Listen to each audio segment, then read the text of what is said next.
is the daughter of Bret Michaels, and the others are not necessarily celebrities. It just happens to be that because they're badasses and their parents have money, and the kids also are making their own money, I like to call it, because it's stupid money.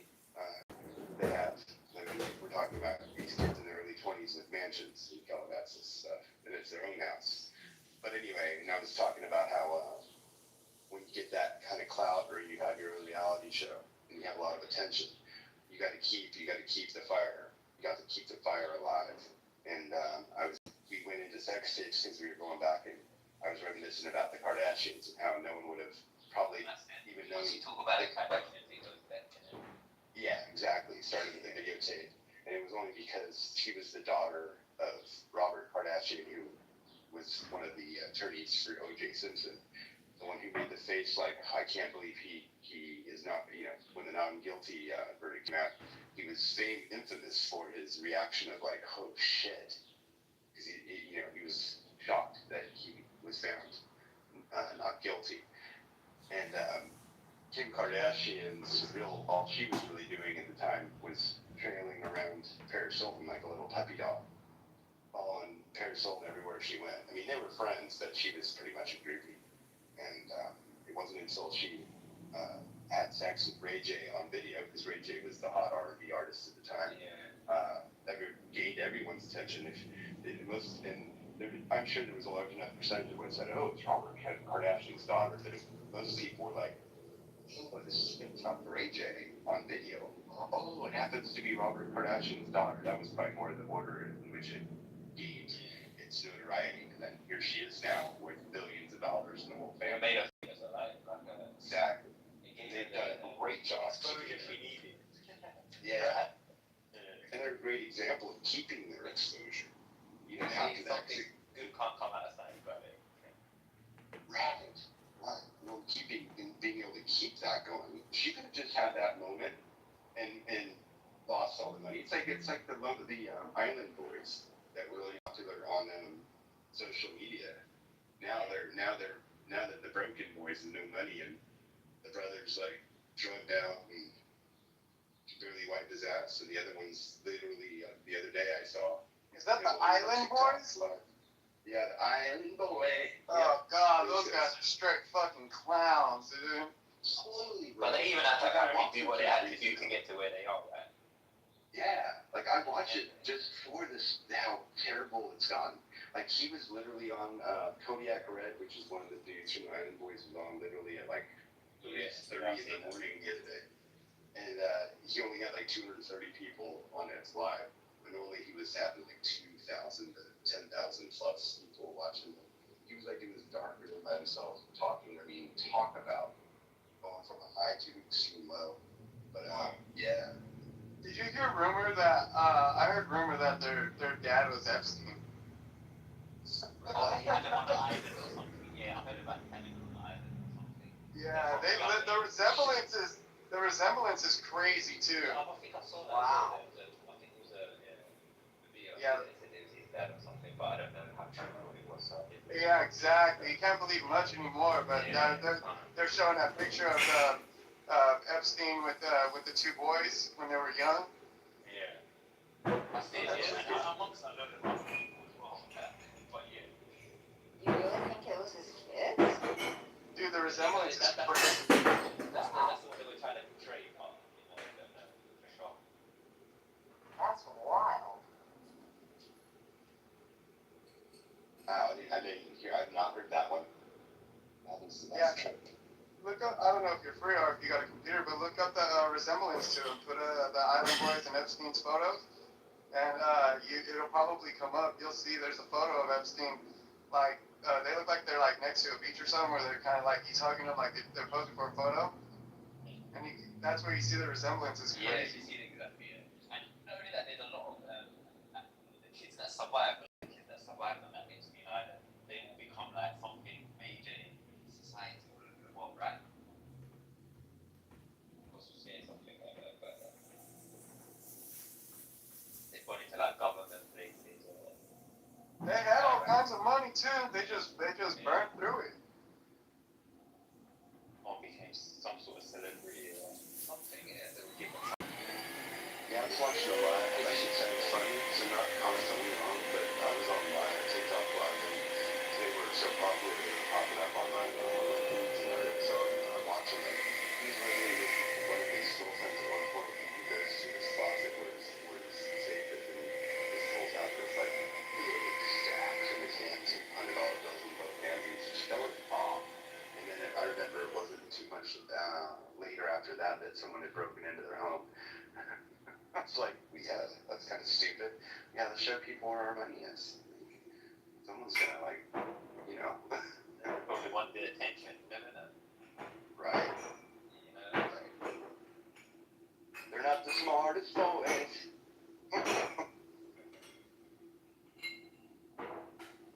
Yeah. It's like, you know, that's the thing. And I think the conversation started because Sandy was asking about, you know, like, well, what are they going to do with that? Because we're talking about education and how important education is in these, and what are these people going to do when they're no longer in the limelight, and what are they going to fall back on? Because I can't imagine to think about the high to the low being so fucking lit with cash, being able to buy cars and houses, and then you're fucking broke. guys. Yeah. Yeah. And what do people commit suicide? Yeah, talk about a different kind of withdrawal. Exactly. The comeback is so down that you just want to go underground, right? Serious. Yeah, real talk. That's why you know that the people basically crazy money, man. It's crazy living here. It's impossible. Yeah, I wouldn't want that life.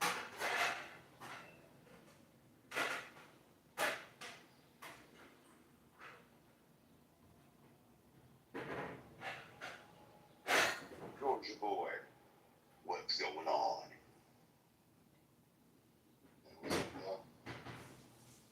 You're actually not awake. You're imagining you're awake. Nothing is what you think it is. Your nose is actually not big. It's super small. Motherfucker. You think you're in Alien's paradise. It's all an illusion. It's an illusion. Nothing is what you think it is. You motherfuckers.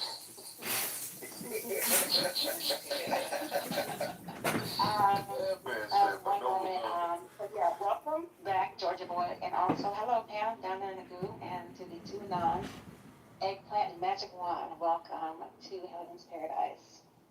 And thank you for joining us. Magic wands? It's a magic, What is yes, that? Magic wand? Yeah. Magician. Oh, there it is. Okay, I'm like looking at it. I'm having to squint. My eyes are Magician not and a porn able star. to see that. You said hi, eggplant. That's crazy.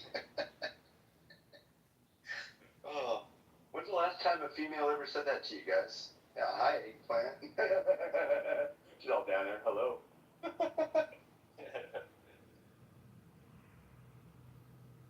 Well, I hope everyone's having a good morning. It's Tuesday.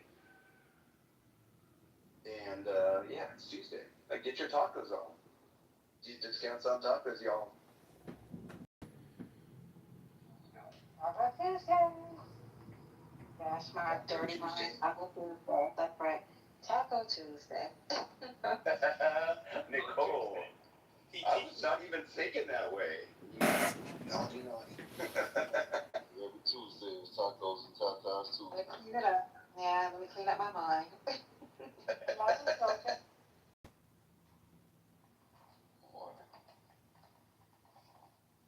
you get yourself some sleep finally? Yeah, I went to bed probably about 4 or 5, somewhere, nothing little. So you got a couple of cat naps in or something? And I called off What work today evidence too. I was told it? about Any fucking, cell phone footage or surveillance footage, you know, body cam or maybe cameras You from stay the home and school hang out with us? captured anything that supports this yeah, I'm boy's taking it day. defense? I ain't And if doing so, shit. the judge, if he's right, the That's judge good. will Nice. look at the evidence You and gonna stay say, at your mom's? Yeah, she told me she want me to, so I'm not gonna throw the book at this young man. So we will see. We appreciate your on the ground reporting, Yeah, but President Therapist. What's going on? I appreciate that.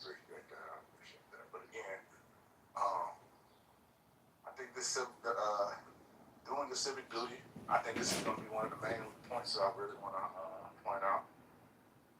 Because again, when you engage and you participate in it, you know, we are we are not use weight, if you catch my drift. We are not utilize weight when it comes to, you know, scaling the balances out of our justice system. All right. So I want us to know just who Judge John Roach is. Okay. Also, when I was with the general public, I had received some intel, potential intel, maybe truthful, maybe not, but he was giving me intel in regards to how that day of the incident had occurred. Okay. This undisclosed source told me that allegedly during this incident, the reason why the tents that were down because of weather implementation. Okay. So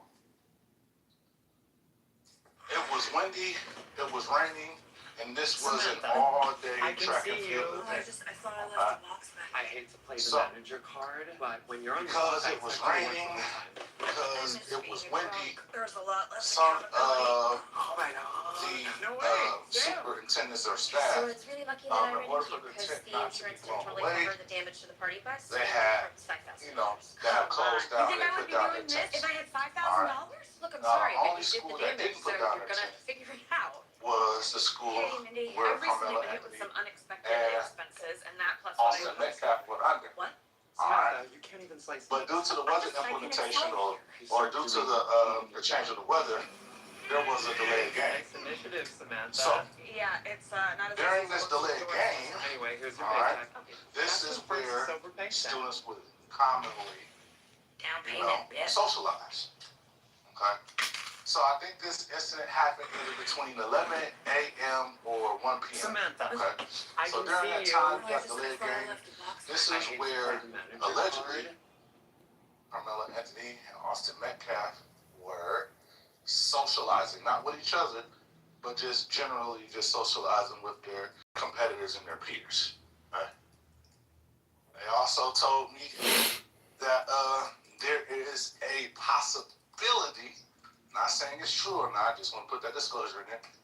There is a possibility that the Metcalf boys were not on the track and field team. All right. They weren't at the track and they weren't on the track and field team. All right. This is allegedly.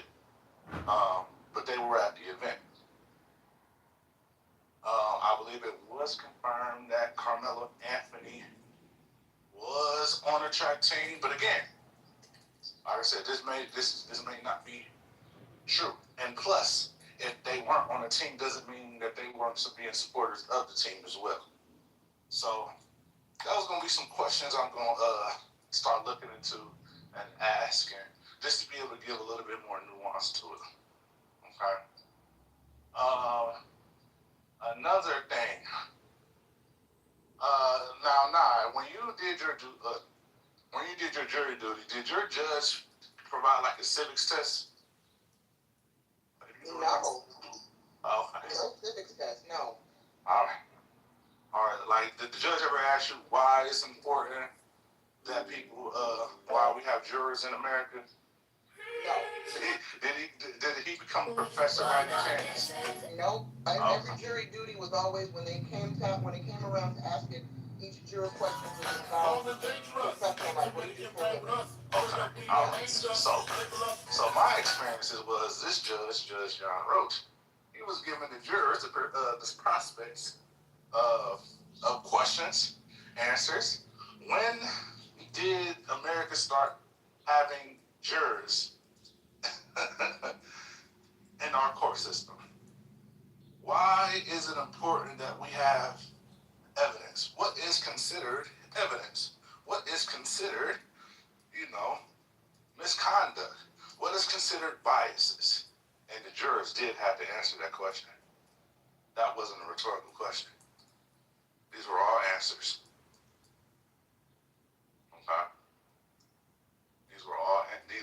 questions that the jurors had to answer. So, some people thought that was a good thing. I was a little bit, not taken aback, not completely taken aback, but my cautionary tale was, does he think that the potential jurors don't know how the jury process works or why there is a jury process? But that could just be my own bias. All right. He said, and jokingly, and he also said, but seriously, I have a bias for America. Despite the flaws in our system, we have the best process in America. No way. Then he asked jurors, do you disagree with that? He said, despite our flaws in America, our judiciary process has some issues, but America is the greatest country in the world. Does anybody disagree with that? And he made jurors answer that question.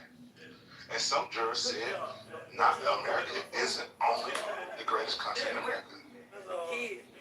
And the prosecutors and the defense attorney, they wrote on their little notebooks.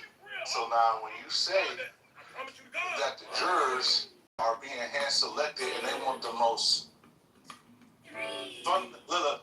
fundamentally competent, but not having the ability to inquire more about evidence, you have a strong point to say, you know what?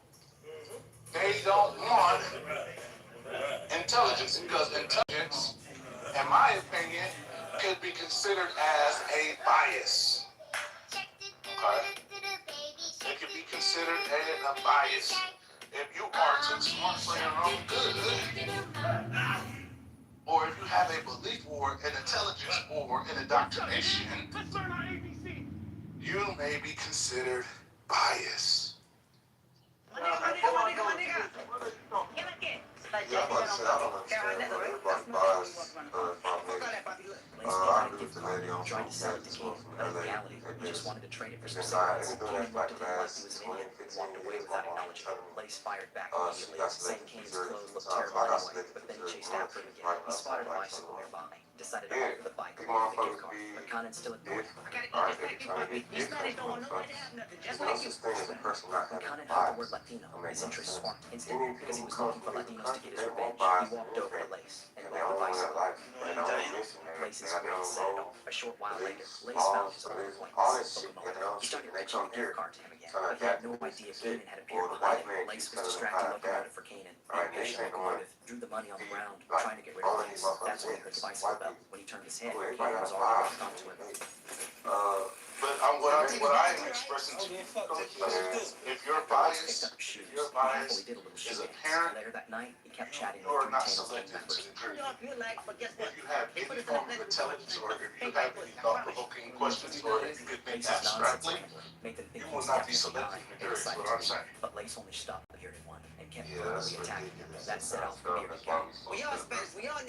the jury system is ass. The judges are ass. The judicial system is ass. The justice system is ass. Especially for a black man in a white country, it's ass. Look, when you're in China and you sit on a jury, right? You sit on a jury or doing trial and you got niggas on the jury, all them bitches is Chinese. All of them. You understand that? You might worry about this, that, third. You in Saudi Arabia and you on trial, everybody on that jury, they all Saudi. The judge is Saudi.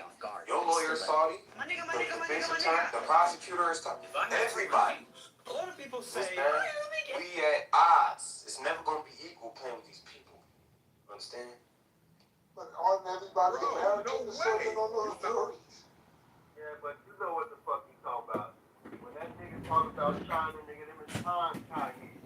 When that nigga talk about Saudi, nigga, them niggas is Wahhabis in the house of Saud, nigga.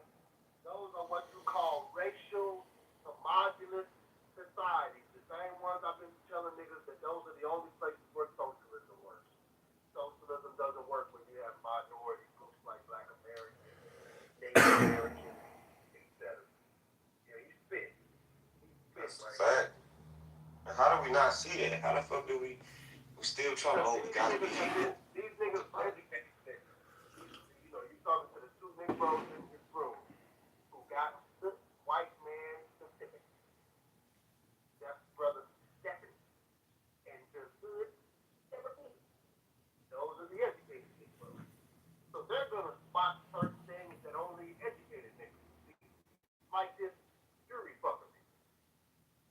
I would have never seen this shit because I expect, but educated niggas don't. They've been educated on how to articulate. So let's let President educated niggas educate us. It's some super educated shit for me too, and I can't argue. Niggas be too smart for their own good. You missing the big picture. Well, no, I think the point he's making is You found my chance. specific to this case. Nigga, we already seen Kevin judge. He's setting us up for some fuckery. Is that what you're saying, brother? The chances of you seeing this? Yes, to sum it up. We understand that all of these Pepperwood judges, when they go in there with the fuckery, they all set the jury up just in a different way. We've been around long enough that we should be able to recognize the fuckery from someone like in the modern day. Right? So I can follow all of that. You know what I mean? Now where I get a little lost at is where we act like this is new.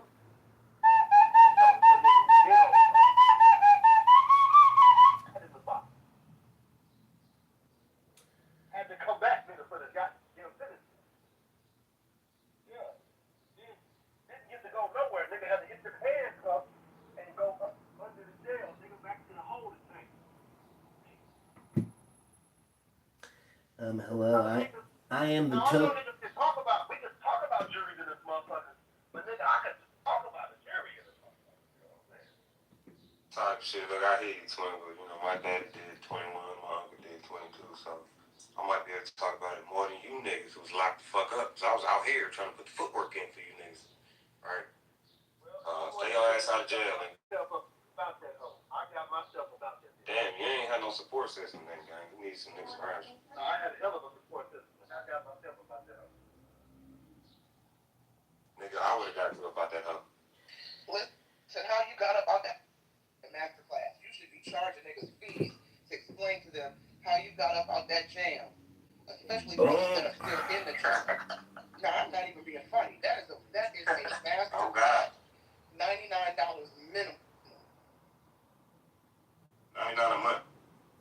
Well, I am the token white guy on stage. If you want direct access to the white intellectual community of lawyers and judges, I charge a monthly recurring subscription fee of $39.99.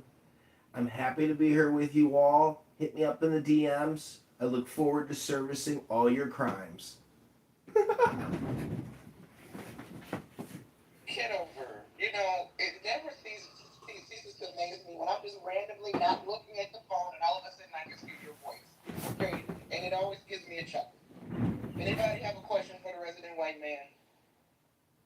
Yeah, I have a question. Have you been following the Carmelo Anthony trial? Of course not. I've only been following the Charlie Kirk trial because that directly impacts white people.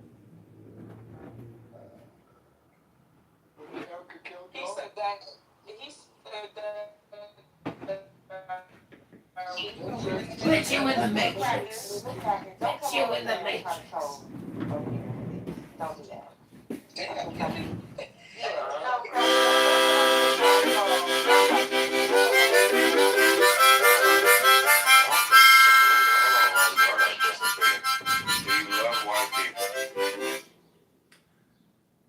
I love white people. And I love black people too.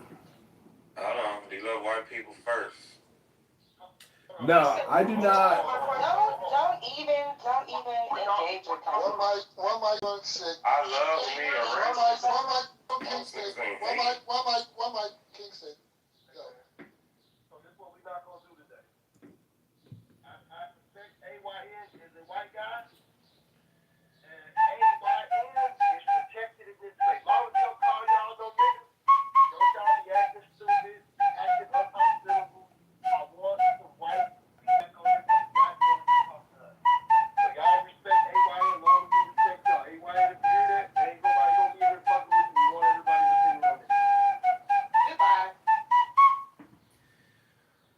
Thank you for that, King. Some women I here. was just asking Buddy a question. I just got banned from a gas station. You got banned from the gas station. Come up here with that anecdotal bullshit. We are talking to the white man and trying to get some information from the I white was in this room before you, Stephen. man. Just because you was on the earth before me don't mean nothing. Love you, brother. Chill.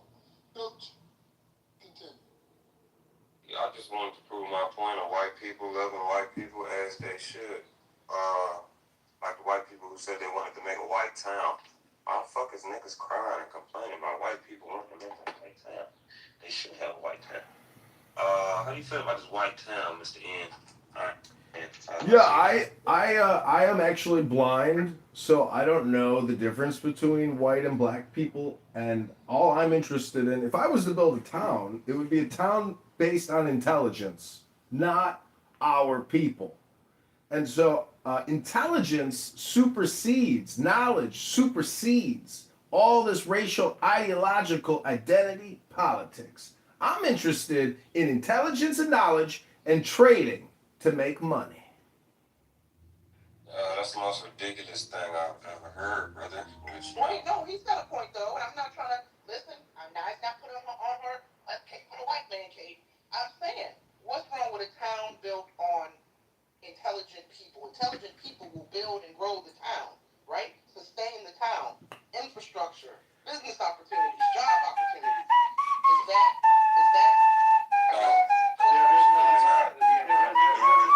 Unintelligent people. It doesn't matter if there's enough. That's not lineage based. I don't care. I got cousins who slow. I'm not gonna cut them off because they slow. I love them to death. I die for them. Still today. Look, this is not how shit work, right? You go to other countries still. They don't. Let's get rid of our unintelligent people. No. We still love our people. Duh. Plus on top of it, It's just a hypothetical. It's not. Nobody you, whether or not you were intelligent, you didn't have any choice. Like people, got some people. Everybody has different perspectives. So just because of people have when you throw them out,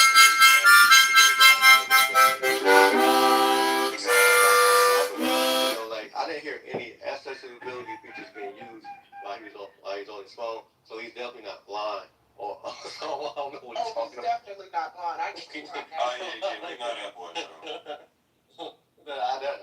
No, I'm blind to race. I'm blind to race. Yeah, but the truth of the matter is, like, here's the thing, right?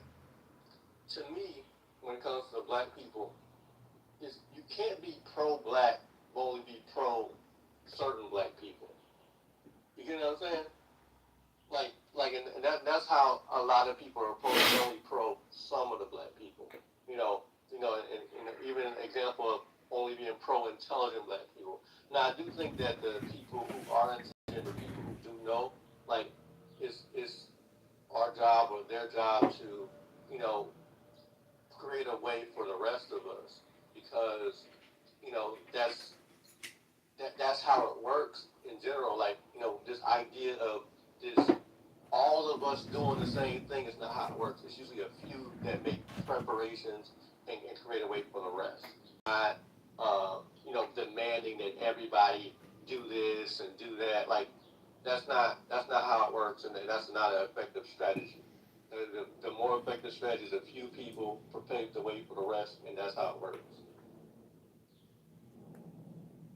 I agree with everything that you're saying. That's what the bootleg wants y'all to say, man. The bootleg? Well, that's not what the bootleg wants to Hey, nigga, what the fuck? I'm talking about bootleg ass niggas, bro. What the hell you talking about? I'm not saying. Yeah, let me finish what I'm saying, bro. I'm trying to make it work. Coach, you tripping, bro. I ain't tripping. I'm next. Coach, Coach, you gotta relax, bro. I'm relaxed, nigga. It's my turn to speak. That nigga Lloyd cut me off. I let him cook, nigga. Oh, my bad, coach. All good, brother. I'm just trying to finish what I'm saying. And you got it, Coach. Let me just remind you guys, just a gentle reminder, that this is King Six House, this room. Tsunami or whoever might be in the top, whoever opens the room, God bless them. But please, we don't want King Six to leave his space. Okay? So when he speaks, just let King. Right, it cracks me up how niggas will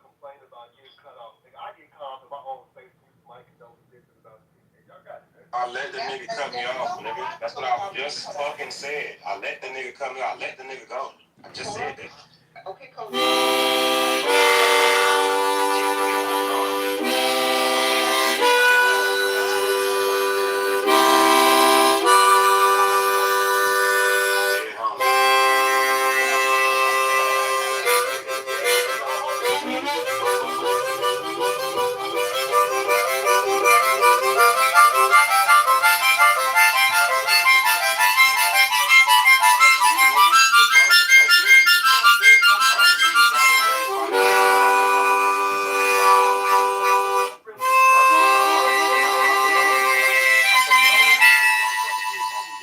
Fuck out of here. Nigga, I'm your motherfucking big homie, nigga, cause I got enough sense to not bring niggas who die, nigga. These motherfucking streets into a clubhouse, nigga. That's all it takes, but nigga, that's all your dead homies is working clubhouse, nigga. You know what I'm saying? Get the fuck from around me, nigga. Don't let that nigga on my side, nigga. I'm better than you like that. I don't even play with niggas like that. That's weird as fuck. Not the dead homies for clubhouse. You found my channel. Was on the sidelines on the street. I might know more than you niggas. That's what I knew the nigga was on some fuck shit. No way. You what type of weird ass nigga would say shit like that? I might know more than niggas who was in prison because I was out here fighting for you niggas to get out. I live next to the Long Library, nigga. Out here, nigga. Niggas be weird in the bitch on clubhouse, my nigga. You found my channel. Nah, that was crazy though, man. Damn, bro. Hell. I know I be tweaking. Well, let's get back to the topic. Carmelo Anthony. His trial has been continued. Well, Ian, as you're Ian today, you have not, you said you haven't been following the case, so you can't really weigh in, right? Well, I got an opinion. I got an opinion. It's not really not in the follow though, y'all. Like literally, it's really haven't been too many details on the case. A white dude and a black dude got into a fight. The black dude ended up poking the white boy up, and the white boy ended up dying. And it's in Texas. Colin, if I'm not mistaken. Anybody can correct me on that. The little boy got didn't he get a bond out or something? Like No, I mean I know the details. I'm just saying I haven't followed like the latest trial. Help me out, sick. Damn it. It's Ein. Ein. No, it's the name of a famous author named Ayn Rand. She wrote about altruism versus egoism. I know about Rand. Okay, yeah. Okay, go ahead, Ian. So explain to me, kind of give me a breakdown from your perspective. If I was a listener in a space you were running, give me your rundown on what you see in the Carmelo Anthony case. Let's give him the space. You got 3 minutes. Yeah, it's just a great tragedy that this young person died as a result of this other person, pulling a knife out and sticking it in him. Anger, is the mind killer. Anger destroys lives. And so part of philosophy is rising up in intelligence, in knowledge, to overcome your base root primal anger. And this is what education does for people. It allows you to take a step back, look at it all from a third-party perspective and say, you know what? I'm not going to engage. I'm not going to get angry. I'm going to, enjoy my life. Maybe I'll get even, but I'll do it in secret. If you're going to commit a crime, an assassination, you don't do it publicly. You do it privately, like a ninja. So I'm just saying that I've been following, this was a big topic, 8 months ago on this app? And, but yesterday was the Charlie Kirk trial, and I just want to mention, I'm not going to talk about Charlie Kirk, but I'm going to talk about the legal industrial complex.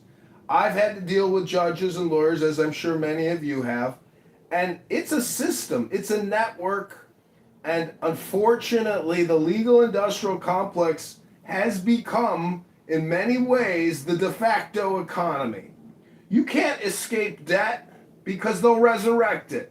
And some lawyer in New York will try to take your money and put you under receivership.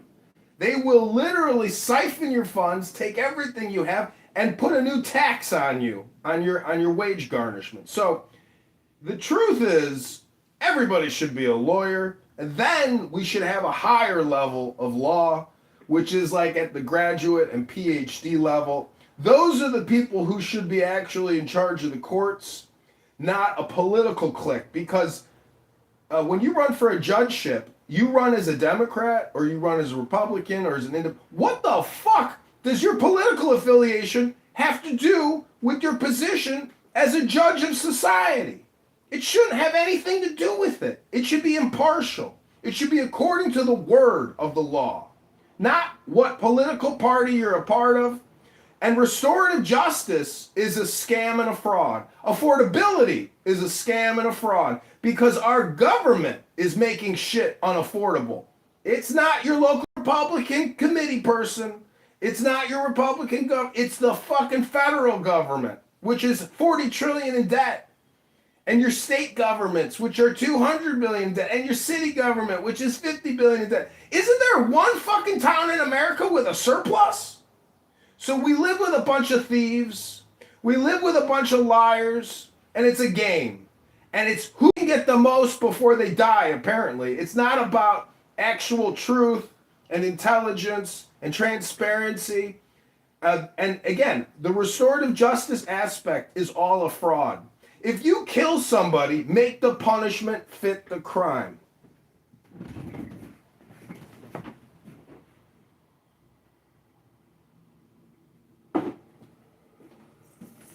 Thank you. Quick room refresh till we go to the next speaker. Welcome to I just wanted to see if anybody had any comments on what I said about his perspective. I thought it was quite interesting. Well, I definitely agree with his point about what is your position as a judge. You know, your political position should have nothing to do with your ability to, you know, look at the evidence, hear testimony, right, and dole out justice. I mean, That's my position. But here, I mean, some facts and evidence.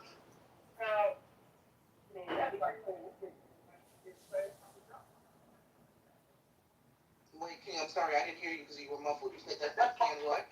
My bad. I'm at the gas station getting some of this 340 gas. I'm showing out 347 gas. I'm showing out. I'm showing out for 347 gas. Nigga, I could actually get more than $10 worth of gas today. What? Fuck out of here.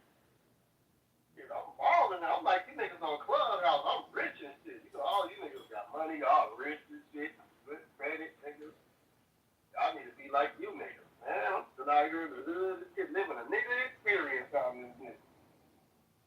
Damn, I thought that shit was run off on me by now, y'all. Niggas would be high. But, Go ahead. As much as, you know, as much as we like ideals of their, you know, people not having the biases that they show themselves to have, like, that's just not the American way. It's the American way as far as what's stated on paper, but not the way the Americans ever operated. Like, not ever. From its inception or even before its inception up until now.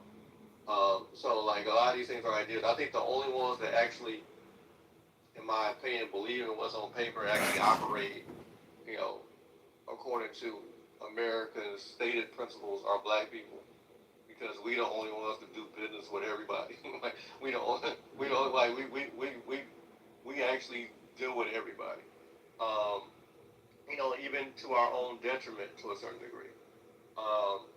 But as far as, you know, when it comes to the system, you know, the system is working just the way it was designed to work. You know, even when you look at, you know, when you talk about the debt, the debt is even there by design. That's how everything operates. If the national debt was ever paid, it would totally collapse the whole system. It's designed to operate off of debt. It's designed so that the many can support the few. That's all by design. Because here's the thing: if you paid everybody a wage, and guess we know what happened, then people wouldn't do the stuff that nobody wants to do. All of the tasks that nobody wants to do, there would be no motivation for them to do that. So that's why it's by design. It's always going to be poor people. It's always going to be people who are at a disadvantage. And unfortunately, that happens to black people. And I think we have to stop identifying as laborers. We have to stop identifying as laborers. There's nothing wrong with doing labor, but and that being the identity that we're seeking is problematic, especially if we're trying to elevate. We identify as laborers, man. We don't identify as laborers. I hear you. Why don't you believe we just identify as laborers? I just tell you why. Don't want to identify as laborers. All you gotta do is look at all the effort I gotta put in for the people we are the children. Because everybody tells me nobody wants to do their job, but this job don't make no money. Even though I speak the language and work with the people who get all the goddamn money, maybe they look just fine over there at any motherfucker $800,000 house, but they're laborers. We don't identify as laborers. Because we feel sorry for all the illegal immigrants who came across the border who were nothing but 100%. Laborers. We don't identify as laborers. What we probably be out here and maybe have some power. The fact that everywhere you see laborers, so if we identify as laborers, we probably would be out here standing against immigration instead of being the motherfucking doormat welcoming it, begging for it. No way. You found my channel. Well, I'm not gonna ask I you to like mean, or subscribe, but it this country was thank you so much. a country It of means the immigrants world to me anyway. that you are watching this. So Oh, being against immigration is kind of contradictory at its very core. No, that's not true. That's not true. We disagree, which is fine.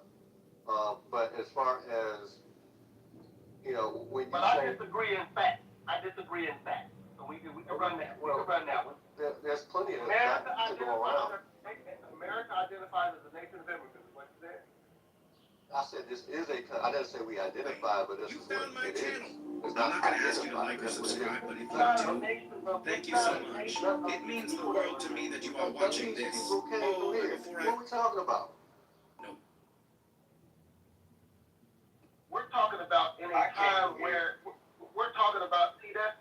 It's one of the disingenuous remarks I hear from people. It's not disingenuous at all. It is disingenuous based on the scholarship. Because the scholarship would suggest that what immigration policy existed at the time we're calling these people immigrants? None. So what we even call immigration at that point? No. Was everybody who arrived here at some point immigrants? Yes. Even the people who supposedly crossed the Bering Strait were also immigrants. Even the Moors who came here in the whatever century you want to believe, whether it was the 5th, the 7th, or the 15th. Bottom line is that when we talk about immigration with an I. See, we're not talking about immigration with an E. It's different. See, people immigrate all the time. You know what I'm saying? But when we talk about immigration with an I, there's a certain group of parameters that must be set up. One of those is actual immigration laws. So if people show up before My friend! immigration, My friend! It's my friend! once we set up laws, then you become immigrants with an I. Oh my God, did I just teach the niggas the difference between I immigrants? You're in prison! It's a difference. That's your argument? I'm from here. Yo. I'm at the second best place besides But I don't know where you from, but I'm from here. But is your lineage Let me restate it so we be clear on what the argument is.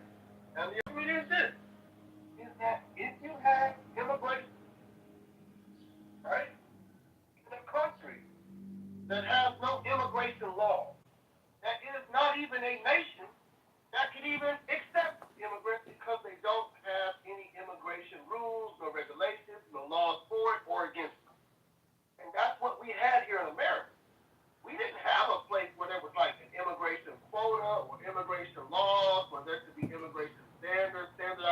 None of that exists here. So what I'm saying is that when we call these people immigrants, You found my channel. to some degree, yeah, we're saying they're not from here and they came from somewhere else. We all understand that. But they didn't come from somewhere else to America, in America. Okay, my friend, I'm gonna let that simmer. Where are you? You're at the pastry shop. I'm at the gym. Well, good for you. I'm glad. Have you broken a sweat yet? Yeah, I'm almost done. I'm about to leave. How long does it take you to break a sweat when you get to the gym? Well, I ran here, and that was about a mile. And then I did 5 miles on the extra bike. And then I did like... That's not what I asked you. I would say about 8 minutes. Oh. I'm about a 15-minute kind of guy. Takes me about 15 minutes on average for the body to start flowing like a waterfall. A waterfall. And that's cool, which is fine. I did it. Can't argue about what it ain't. We gotta argue about what it is. Don't make me the nigga who like what it is because I'm willing to point out what it is. That just makes it what it is. I mean, well, what it is people came here, and now they want to make rules about other people coming here. But no, this country is run by a bunch of people who did not come from here. Whether you want to use immigration with an E or immigration with an I is totally irrelevant. Because the fact of the matter is, none of these motherfuckers came from here. And the way they even went about coming here was wild. You know, so either way, and no way. What they You came found to my find channel. out is the Did they break the immigration laws on the books by coming here? Oh, because this is a nation of laws. Okay, I got you.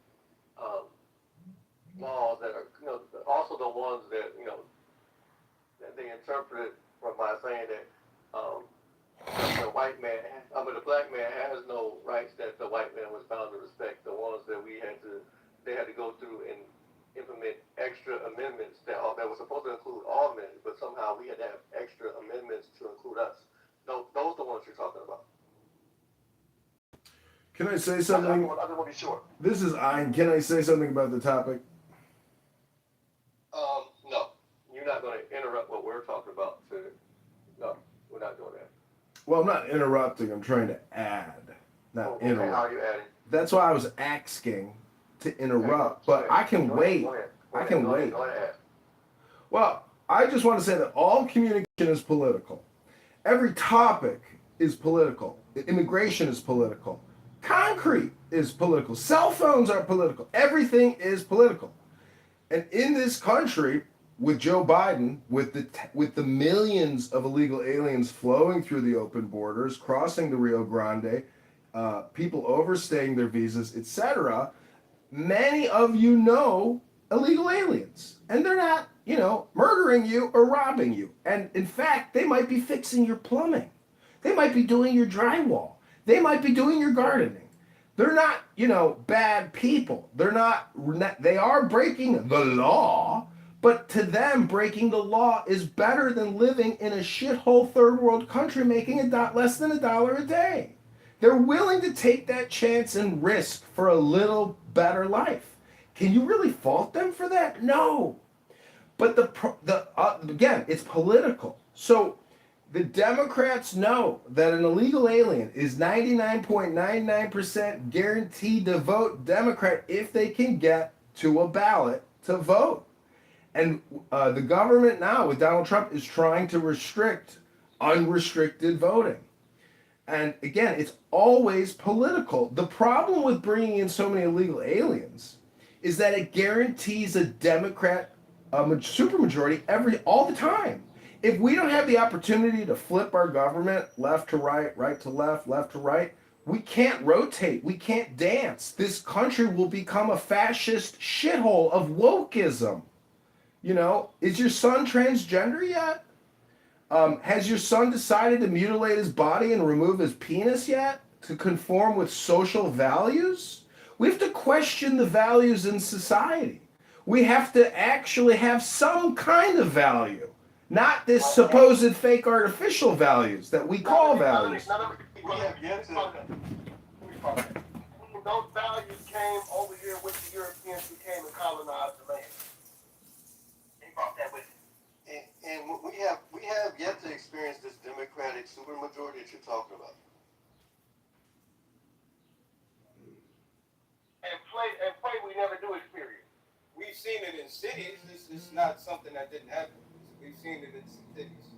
We haven't seen it as a United States as a whole, but we've seen it in cities, and we've seen the disaster that a lot of it has done to the cities. Look at LA. Matter of fact, look at Cali as a whole. It's being destroyed. But what we have seen is that the majority of the country is not cities, right?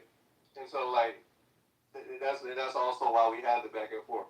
That's the reason why, like, when we look at, when they talk about how everything's being redistricted as far as like the votes and stuff because of the Voting Rights Act and being repealed is what they call being gutted.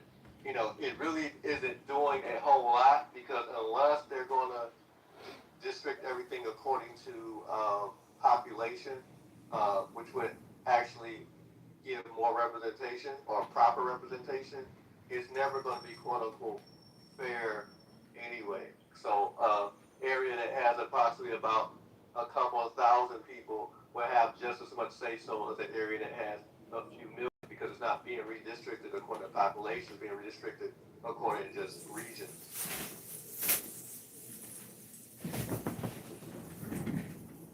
Well, all the redistrict. I mean, I used to work at the census. The point is, it isn't going to be fair. The point is that even, despite the fact that there's a super majority of Democrats in the cities don't really have that much say so. They don't have as much say so. Why do you think that? Now, let's look at Chicago. I just described it. I'm going to describe an example. Let's look at Chicago when Chicago was dealing with the migrant crisis. And that coon-ass mayor elected by the teachers board and the super Democrat majority there in Chicago when he said no to federal government coming in and getting control there in Chicago. It wasn't that the city didn't have control and the federal government or the state government has more power than the city of Chicago did. It's called sanctuary cities, not sanctuary states. And in order to be a sanctuary city, the city itself must be autonomous to some degree, must it not? Or the whole state would look alike.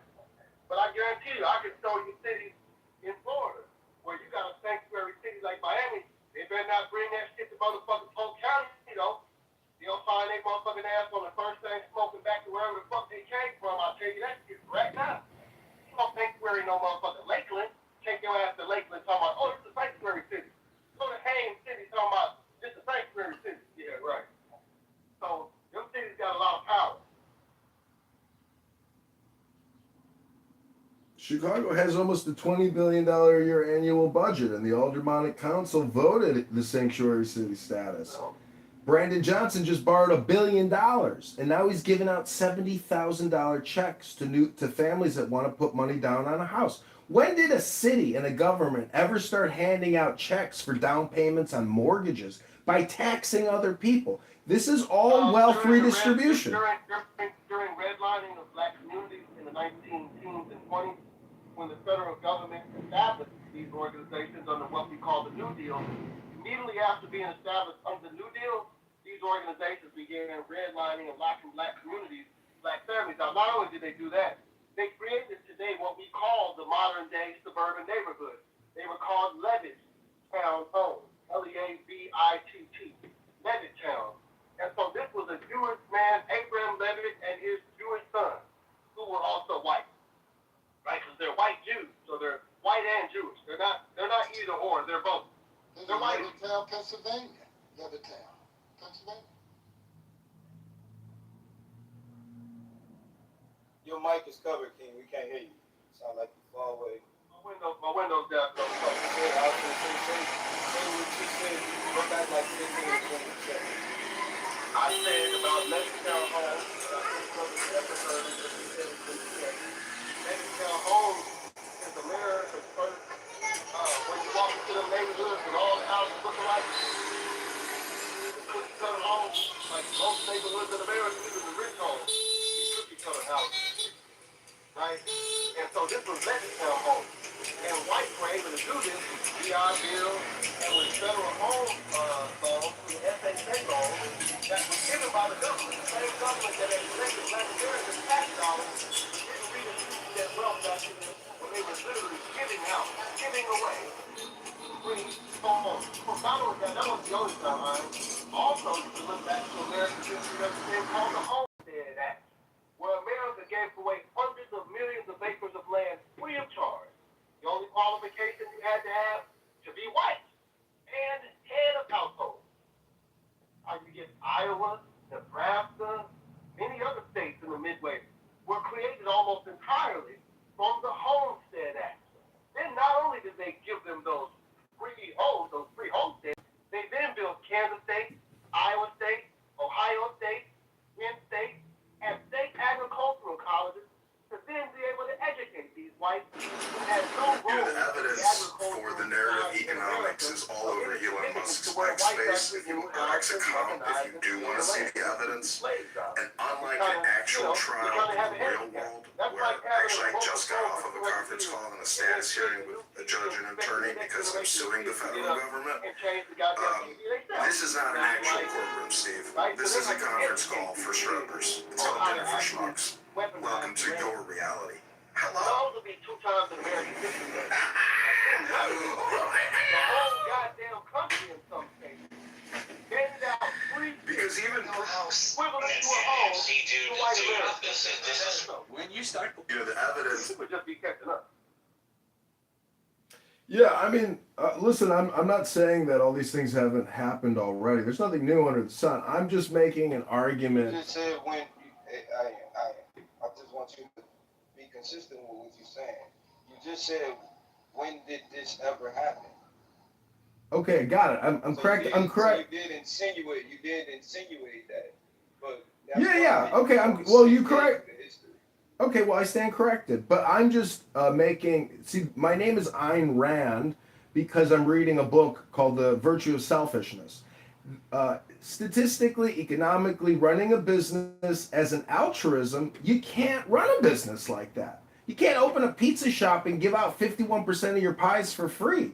So all I'm advocating for is naturalness, a natural economy, not this fake, artificially stimulated economy that we spend $7 trillion plus a year at the federal level and only take in $5 trillion. I'm just saying that. How would a natural economy work? It would actually be a balanced economy, meaning that we would have a balanced budget with no debt. We have to start paying the debt. Otherwise, services will. Have to pay the debt? Well, we don't necessarily just have to pay it. We can actually cancel it. We can do debt resolution, debt negotiation. This is the future of politics, the future economy.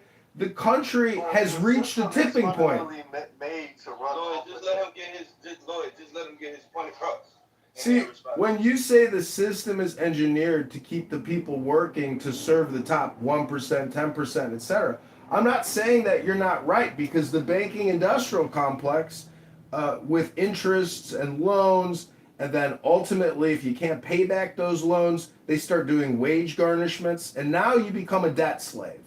We technically shouldn't have debt slaves in this country, but we have men and women, whether it's child support or whether it's other forms of debt, half of their life is just servicing debt. You work 3 out of 5 days a week just to pay your taxes.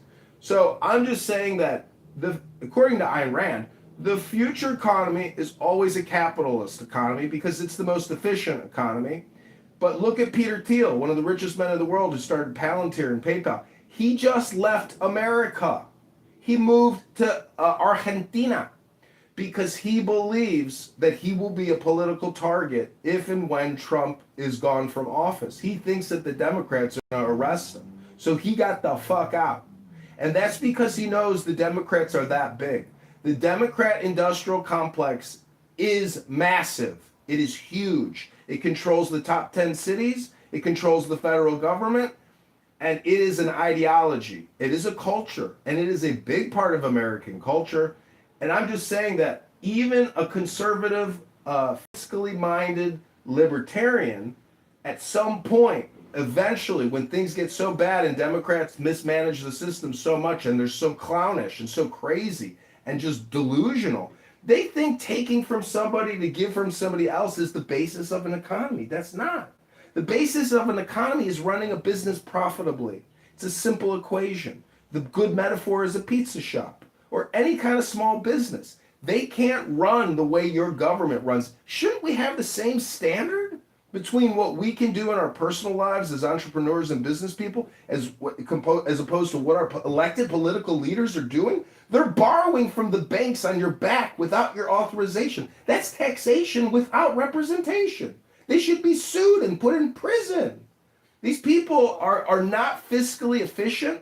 They are criminal liars and fraudsters giving out billions to NGOs to kick back into their own bank accounts. This is a fucking scheme, a scam, a skim. Wake the fuck up. Fight back. Well, that's what the financial system is, and it's like I said, it operates like that off by design. And so when you look at the debt, there's people that make money off of the debt of the U.S. because from the payments that they make. And so it's never about paying off the debt. It's never going to be about paying off the debt, like ever. So the national debt will never ever be paid. It would totally collapse the financial system.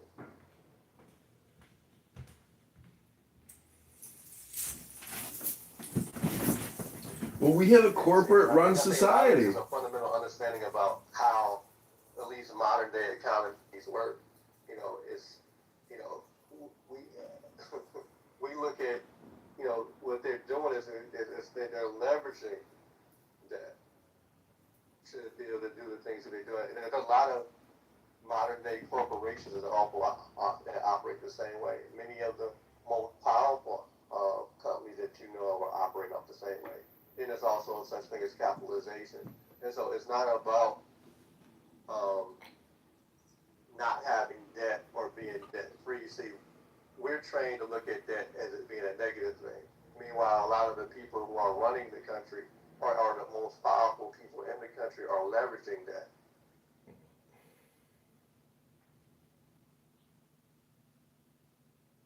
I get it. Interest is a business. I'm just advocating for liberality. The liberals are cultural liberals. They're not economic liberals, meaning that I should be able to compete with Pizza Hut and Taco Bell in an unrestricted manner. But the government comes in and says, no, no, no, no, no. You can't operate this little tiny business on the street. You got to have an actual, licensed, permitted facility. And so I'm just advocating. Well, who pushes those policies, though, right?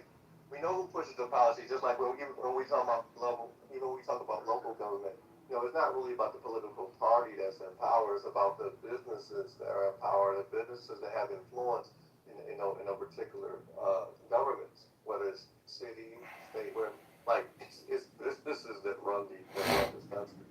They're the ones that pay the money to get policy passed through.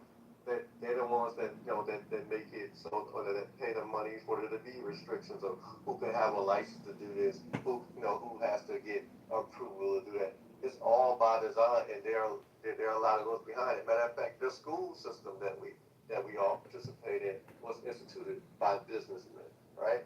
And so, I think a lot of us are, when we argue these points, we're arguing based on the way things were marketed, not based on how they were actually instituted, or understanding the real purpose of these things. I get it, the but school system was made to groom workers, and the corporations were meant to collect taxes on behalf of the government. And so that's part of the pipeline. People talk about the school to prison pipeline, and that there's definitely one, but there's also a school to worker pipeline where they make sure that they're able to collect what they collect. So that's the reason why these companies, they get the tax cuts and the things they get, because they are doing a service to the government. I get it, but you know, history shows us that, like what Pharaoh said, let it be said, let it be written, so let it be done. And countries come and go, political movements come and go. Change is actually the normal and the standard. So I'm just saying that, you know, Ayn Rand was very popular as a publisher in the 60s because at that time America was actually ramping up its socialism. Socialism does not create abundance. It creates misery. It's death by altruism. It's a social suicide. Strength is joy. Is anybody here living in strength and joy? Have you noticed that the greater your strength, the greater your joy? The more joy you have, the greater your strength? Has anyone noticed that? Do you know how to build strength and joy? I'm talking about the basis of economy. Our economy is 40% borrowed. Every single year, we have to borrow 40% to fund our minimum basic requirements.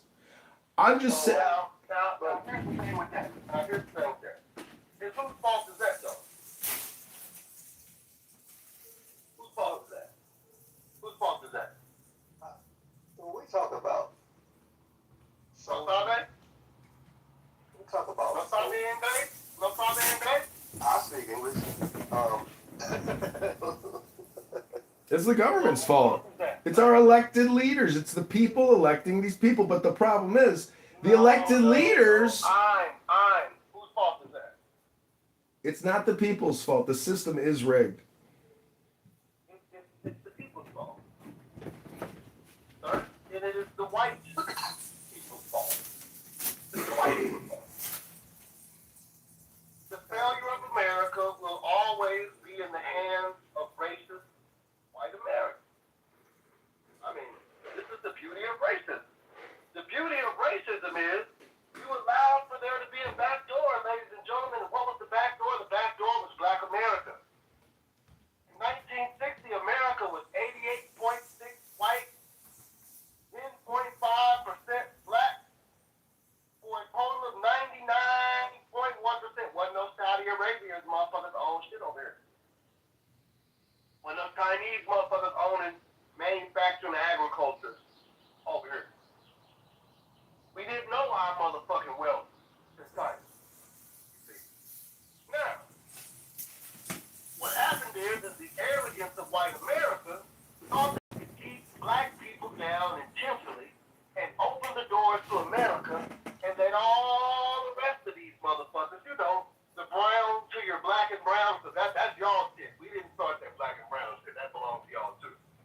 And so when y'all brought all them black browns in here to water down the blacks, what happened is the blacks were loyal to America, steady fighting on to find a better position for their families, even though every decade brought even more systems of oppression.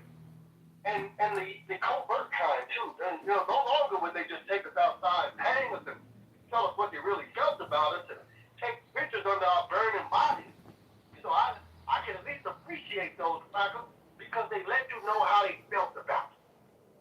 Those crackers. So, unfortunately, it's the psychology of the crackers of America. It's cracker psychology that's killing America because crackers said we're going to keep the world that the Negro is beneath them. We're going to create a thing called scientific racism. You know, you and your white Jewish friends from Germany, because you know most of y'all are German anyway. The number one minority, or should I say ethnicity, not minority, ethnicity in America is German American. Number two is Black American. Got it working. And so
was a continuation of popular sovereignty and bleeding cancer. Serious point fucking blank. And so with that being said, when we talk about America, it's the overall ignorance of white America. And the ignorance of white America is, see, we got cut off from our ancestors' teaching and what our ancestors taught us. Got cut off from the Come books. together, how to form militias, military, etc., the language, the culture, how to raise our kids properly, how to feed ourselves, medicine, we lost all of that. But see, you whites did not.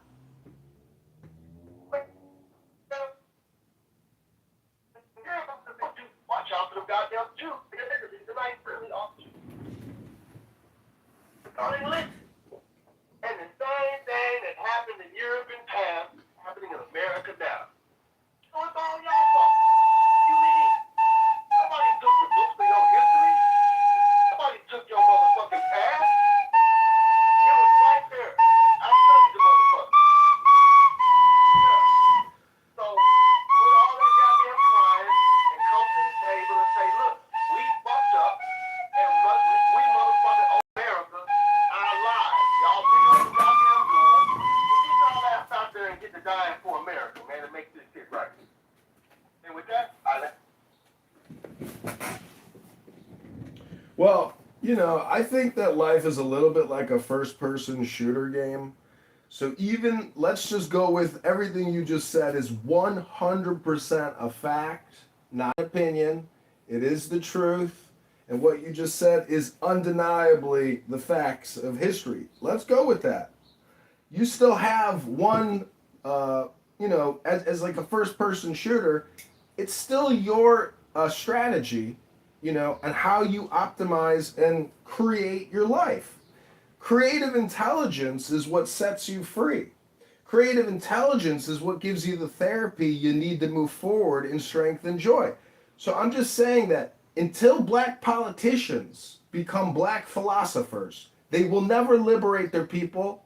Black politicians will only abuse their people. No, sir. We're not waiting on black fucking. Are you fucking serious? Waiting on black politicians? I'm not waiting to see, and that's what's wrong with you whites. Because if a black politician comes and he's a philosopher, all he got to do is look at the last few they done brought us, and they was all goddamn Marxists. They was you. They was black on the outside, but deep down within them, they wanted to be white and or Jewish.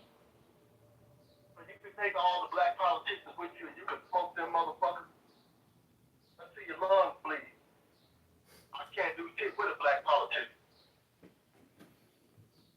Try that one again. Well, that's right. You go by the name King, and I'm a big fan of Marcus Aurelius, who a lot of people consider a good example of a philosopher king.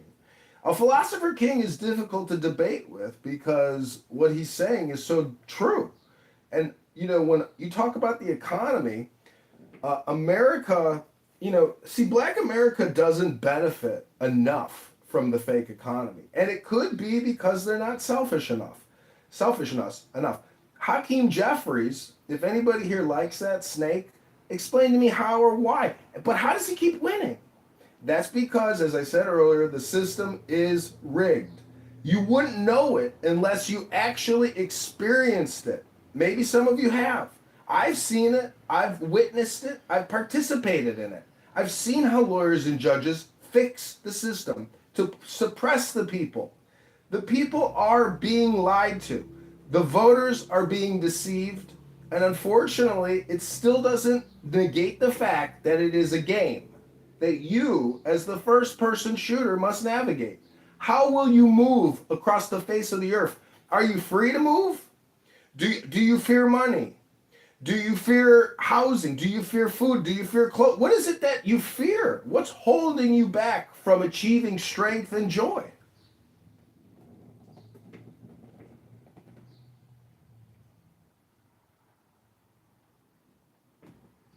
I would have to say I'm the strength and joy giver around this month.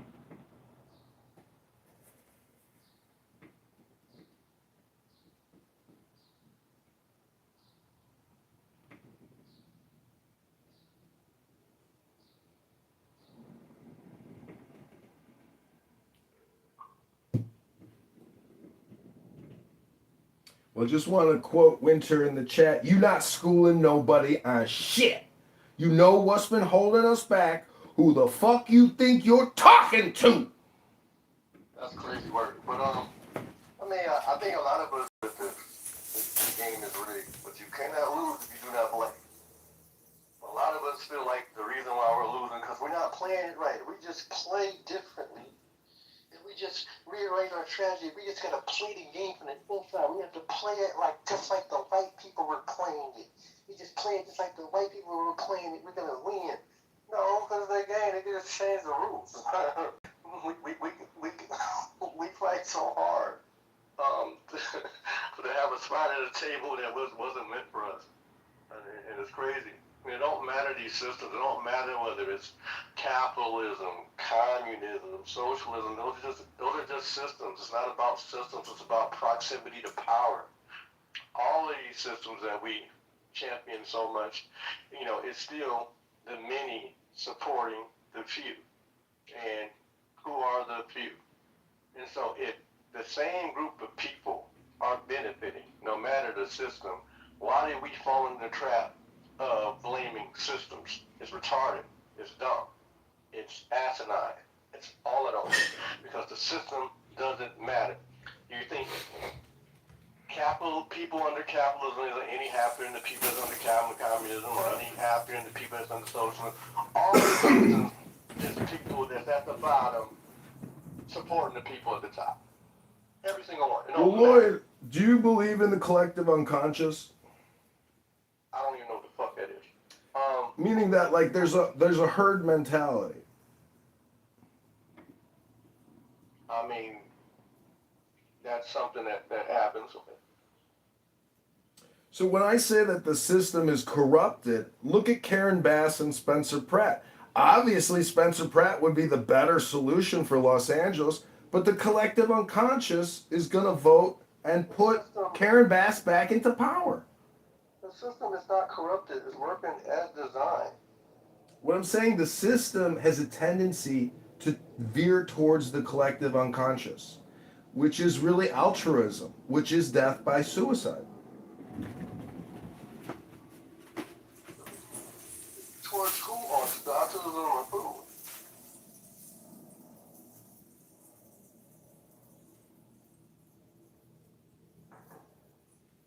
I mean, as a black person, it's never really veered towards us. Not at any point in time in history.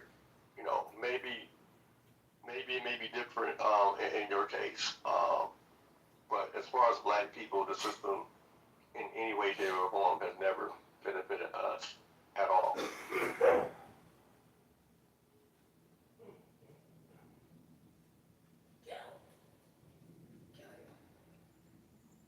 It's never been altruistic towards black people, like ever.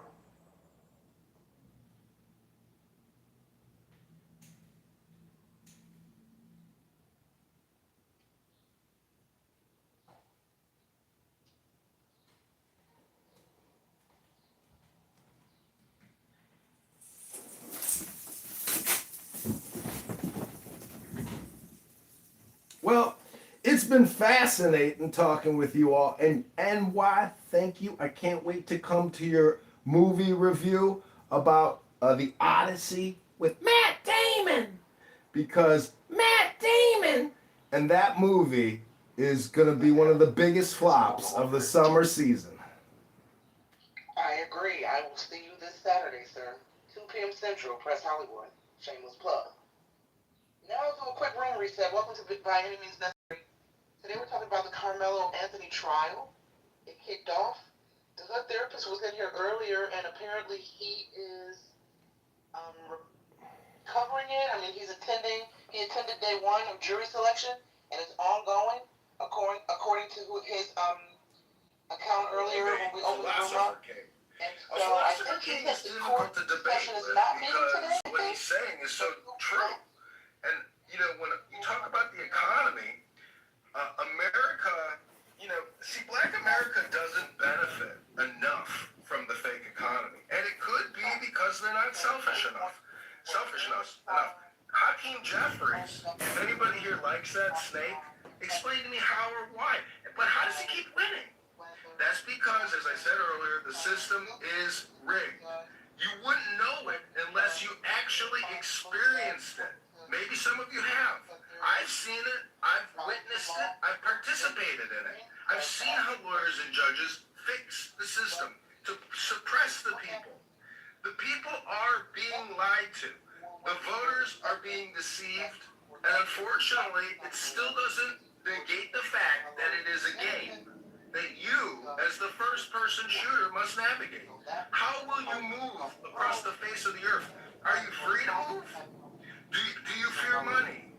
Do you fear housing? Do you fear food? Do you fear clothes? What is it that you fear? What's holding you back from achieving strength and joy? I'm always a fan of white people fucking around and find out. Bro, no way! I'm always tired, and I'm always annoyed, and I'm always done.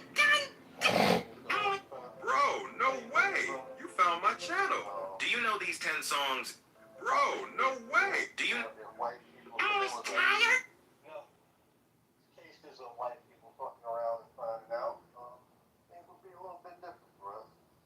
You know, one of the things about us is that we're so love giving. Despite all the things that people like to point out negative about black people, there's a lot of things that are very. I'm always tired, and I'm always annoyed, and I'm always done. But if we were anywhere near the monsters that they presented us to be, the world would be totally different. Because the things that would happen, we would be imposing our will on this world. But we're not like that. We are happy with a lot of simple things. We just want to look good, feel good, be admired amongst our people. Like, we want very simple shit. And most part, we want to left us alone. Tired, and I'm always And that's something that's been a struggle for them the entire time. So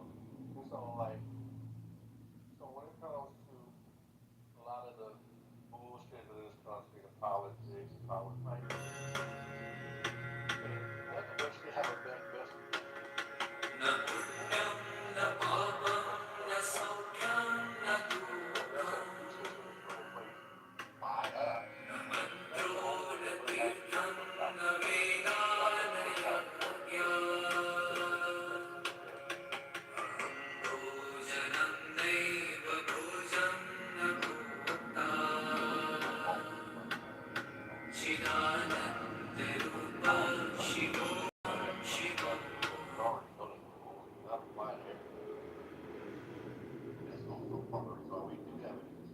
The most dangerous person is somebody...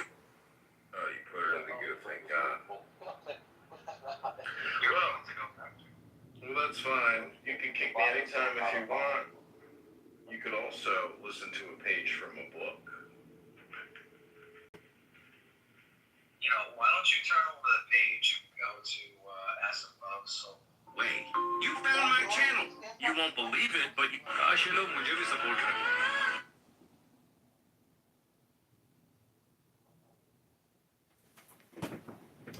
See, what's so amazing to me is that Clubhouse could actually become a business, a future, as opposed to like a complaint department at a corporation. Oh, sorry, I didn't hear anybody. No, he was kind of low, but yeah, he was in there. Go ahead, Dr. Long. All right, thank you.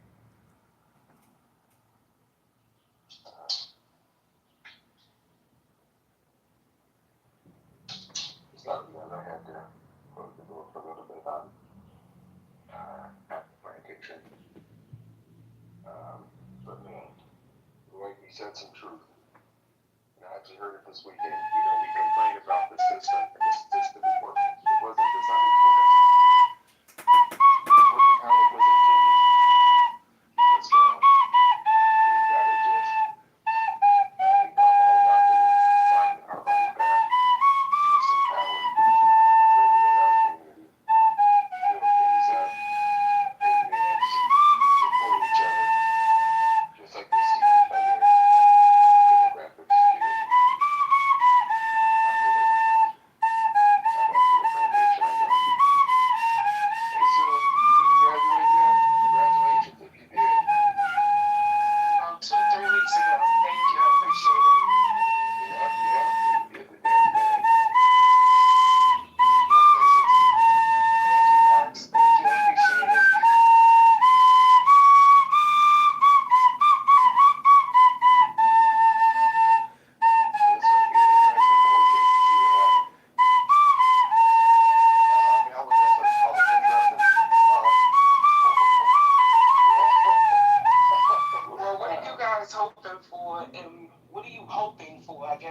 resemblance, and what is your, and then what is your logical response to what you think's gonna happen?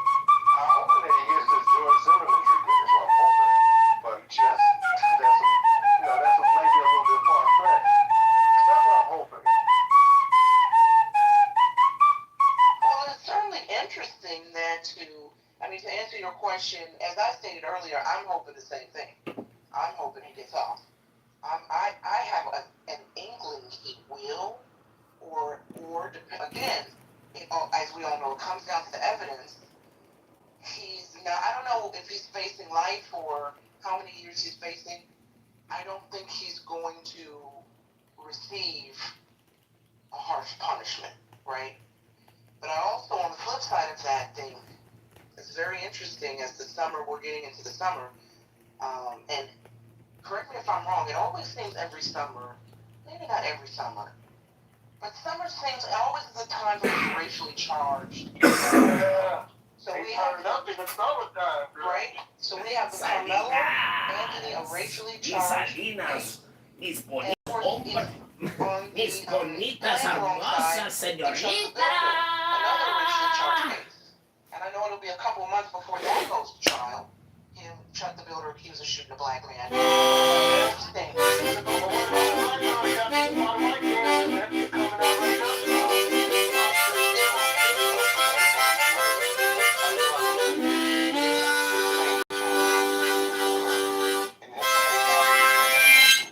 It was a white boy that got into a fight with a black boy at a park, and he hit the black boy in the head with a bat, and the black boy is in a coma right now. So you see how all that goes. I think that just happened recently. What? That's in Collin County right there too? Uh-huh. Yeah, cause Frisco sits like northwest Dallas. Far northeast Dallas. You know what I'm saying? So My friend. The way it sits, bro, is like it's just outside of Dallas County, which you know what I'm saying, most motherfuckers who live in Frisco, they got a good job in Dallas. That's why they work over that. They live over that motherfucking shit. Anyway, but yeah, so I'm gonna have to check this other case out because I ain't heard about that. That's new to me. But that type of shit be happening down here. Yeah, that might be that type of shit be happening on the regular around these parts, man. You know what I'm saying? And You said it's Collin County, Collin. Mm-hmm. Yeah, that's where a nigga don't want to get. You don't want to catch no cases in Collin County, my guy. Can I ask a question about capital punishment, the death penalty? Get to it. What's up? So I like the saying, make the punishment fit the crime, but not necessarily every time. And so, and in Chicago, we got the ankle monitors and the no cash bail. And it's a $60 million a year business putting these ankle monitors on to do GPS tracking, but you can cut the fucking monitors off. A lot of people go on the lam and go on the run, and a lot of people get away. The thing is, it's a Democrat judge doing restorative justice, and the guy who just murdered this cop, John Bartholomew, there are people that get released 30 times, 70 times, and if you read the transcript of what the judge says at the last trial, well, I think this time maybe you're actually learning, and you're developing, and becoming more mature, a grown adult, and, we're going to let you out because we think this is, it's not let you out like this is some kind of, anyways, back to the capital punishment thing. If you murder somebody in cold blood in a vicious way, and rape them and murder their whole family, all these horrible things that people do, shouldn't the state execute that person after their trial and they're found guilty of murder in the first degree with all these additional charges? Why aren't we making the punishment fit the crime? Hey, Sig, I'm gonna have to take what I said, but I don't think Big E knew what he was talking about. I thought he was from Texas and he knew what he was talking about. I can't find a case that is similar to that. The only thing I could find is a case about a 6-year-old boy getting attacked with a bat by his neighbor. Big E might not know what the fuck he was talking about. That's my misspeaking. My bad. Yeah. He out there in Georgia, right? I thought Big E was in Texas. He's in Texas? I don't know. I thought the nigga was in Tennessee. I don't really fuck with that nigga like that, so I don't know. But I could have swore. I could have swore either he from Texas or something about Texas. But that's not bad. Niggas out here spreading misinformation, bro. And I'm contributing to it. Welcome to Clubhouse. Come up here and say what you gotta say, Franklin. I read your message. I'm busy. I'm on break, paying attention. But come on up here and get it off your chest about how we just love white people and letting them come up on stage and dominate and shit. Come up here and get it off your chest, Papa. Come on, Fresh on. You think I've been dominating? I'm just one little tiny man with an opinion. You're not dominating, you're just not adhering to, like, you know, you're not adhering to the decorum. You know, and it's not your fault, you don't know any better, that's just, you know, it's a white people stand. You know, it's just, you know, you're operating the way you're used to operating. He didn't say that. I'm just adding some extra sauce. I'm saying what I'm saying. No, I'm just saying I'm adding extra sauce. But here's what I don't do. But come on. Here's what I don't do, right? I try to be as authentic as I can to my real self, right? So, you know, I have opinions about the white folks, but, nigga, like, let's be real. If your ass gotta go down to the Social Security office to get a new Social Security card, nigga, to close on that house that you need to close on. Or, nigga, you need to reach out to them white folks at the Mutual, Fidelity, Omaha, whatever the fuck bank to get up in that. You're gonna do it. So when motherfuckers get some people, you know, the white people, there's all these white people, nigga, you talk to white people every motherfucking day. And it's the fact that you Negroes will get on Clubhouse, and then I guess you're not successful in your conversation with white people in your real life, because you want to come in on Clubhouse, you want to somehow satisfy your ego by, I told that whitey, I told whitey today, whitey showed whitey who got this. I do that like in the real world where the money is on the line. It like really matters and it's really important. It's like really real life. Y'all talk to them straight like that. But I show them the same type of respect on Clubhouse I know I'm gonna show them in the real world. Just like everybody else do all of those weird ass talking crazy to motherfuckers. Unless y'all do some crazy ass shit like say on the dead homies or something about a Clubhouse room. I might lose it then. But I'm trying to stay pretty principled and pretty motherfucking straight to who the fuck I am in the real world, my nigga. Like I don't do all that old weird ass cap up in the rabbit shit.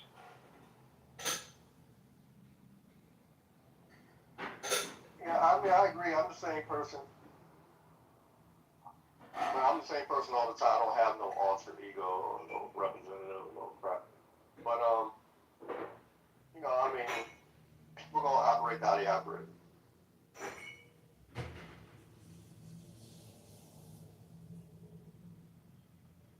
Yeah, man. You know, to be honest with you, like, I don't even put myself in positions to really have to deal with white people in real life. Like, 99.9% of my interactions is with other black people. I really don't deal with white people. In Cleveland? How the fuck you get money?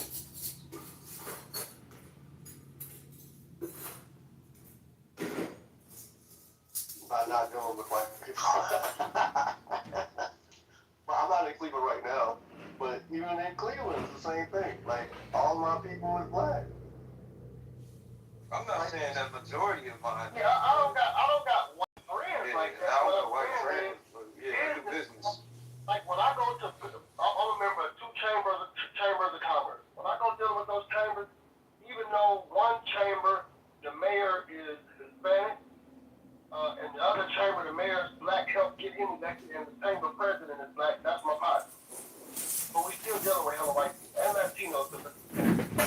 You know, we talking to business owners and people in the chamber or in my regular world capacity. You know what I mean? Like, we're going to see non-black people likely white. And I'm talking about, I live in the side of Dallas, Texas. I live in East Dallas. You ask anybody know anything about Dallas, where the white people is at, nigga, they're not in East Dallas. You know what I mean?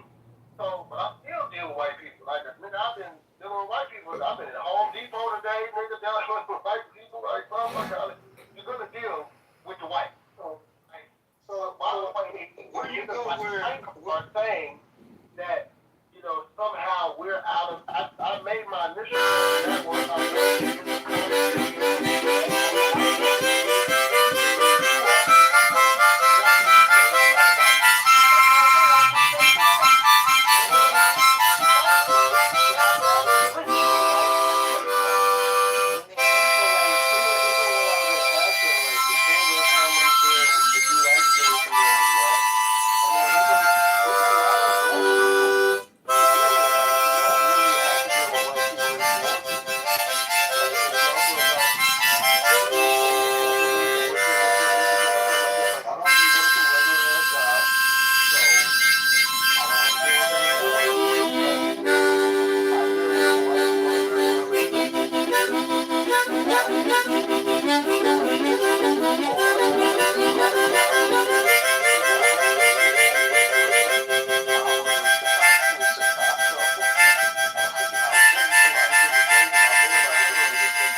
Like, you know, I deal with people in Atlanta and Tennessee and Texas and like, you know what I'm saying? Like, I'm not limited to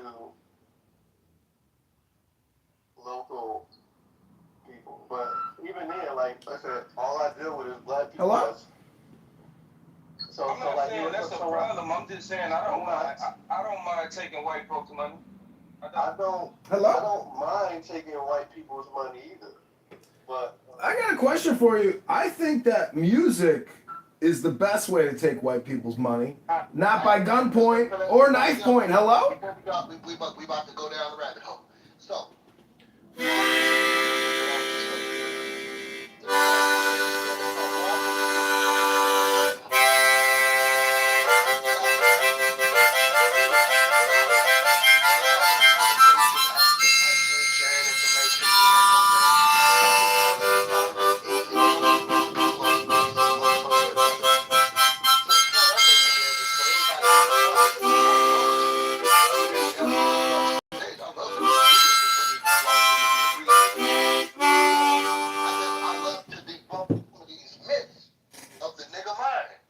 Somewhere in nigga mind, it says, you know, somehow you're cooning or tap dancing to allow a white person to be able to speak in a space. And I think it's a little weird, number one. I think it's quite odd. And not only do I think it's quite odd, I think it just speaks to kind of our level of ignorance sometimes on how we view other people.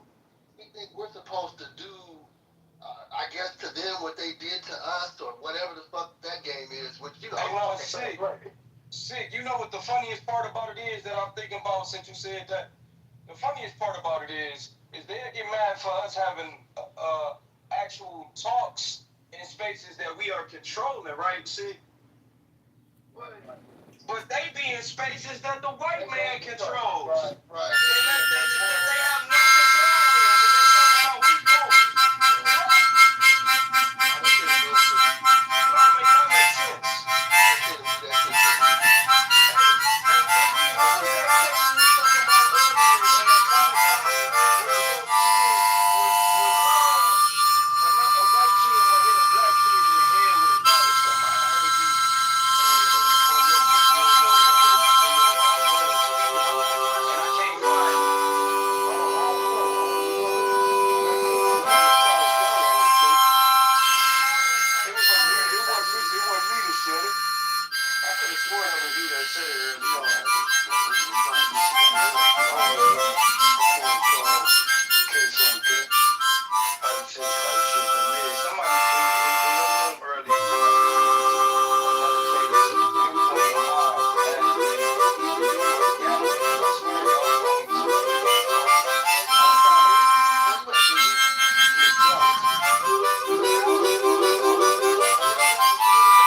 There's a lot of niggas out here doing music. I'm just saying niggas I know, because I'm out here doing music. I would have been hit Big E up.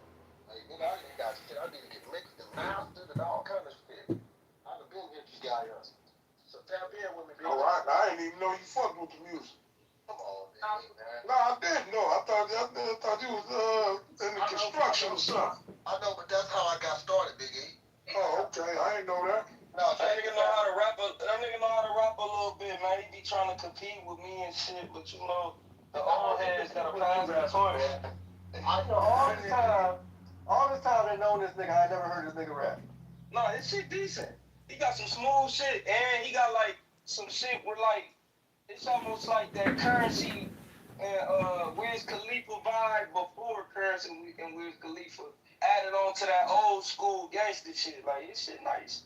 Yeah, And I don't vouch for nobody for real, man, because, you know, I do music and I don't typically like a lot of niggas' music like that, bro. I be feeling like it's, you know, but this shit nice. I fuck with it.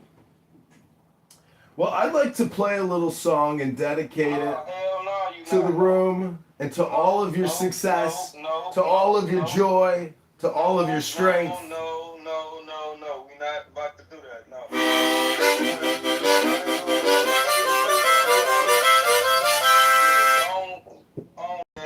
Fucking whatever the fuck that shit is, yeah. No. Hey, let me hear that motherfucking harmonica, man. Let me hear that harmonica one time, man. This nigga's a troll, man.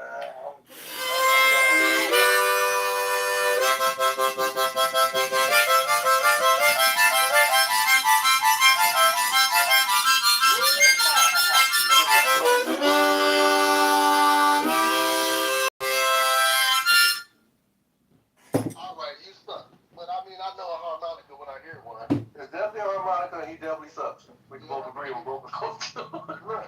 I done heard some old uncles of mine, boy. Yeah, maybe them niggas get that harmonica, them goddamn spools in that motherfucking garage, the garbage can lid. Oh, yeah. Them niggas will be out there drinking moonshine in motherfucking Mississippi all night long, going ham. Nigga, I'm under the covers like, what the fuck is wrong with these old niggas?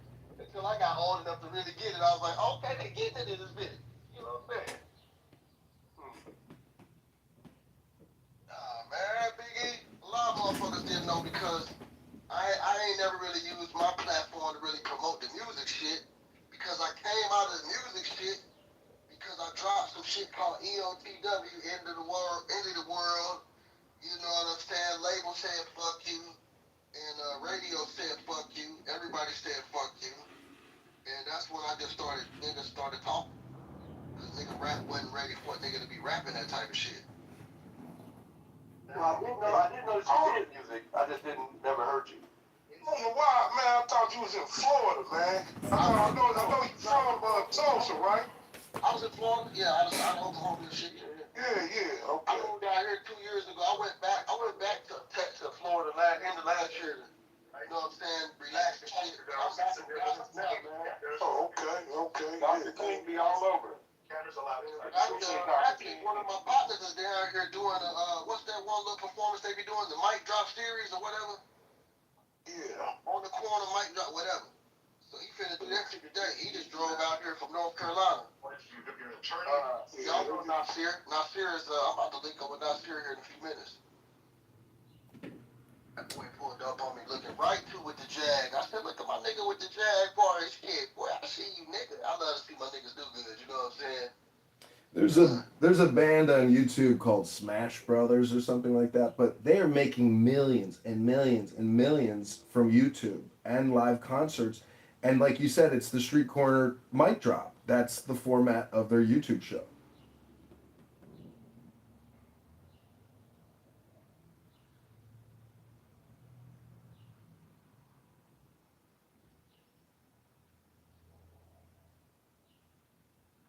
So what's your take on this Carmelo Anthony thing, man? Guilty! Capital execution! Firing squad!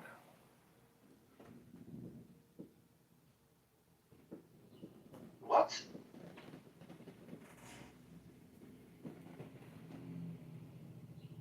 Oh, you don't believe in capital punishment? Y'all ready? Hey, please don't talk while my music is playing. That's no disrespect. Can y'all hear me? I can go now.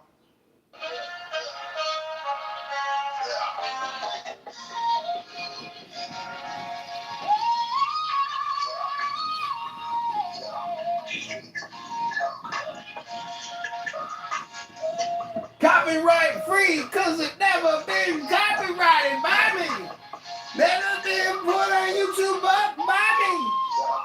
Run it by me. Maybe I'll play it by me. Stealing your beats, eating your treats in the streets. Listening to you live on the Clown House.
I know it probably is on your end.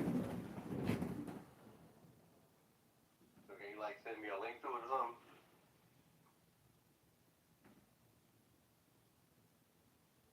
Who did that production?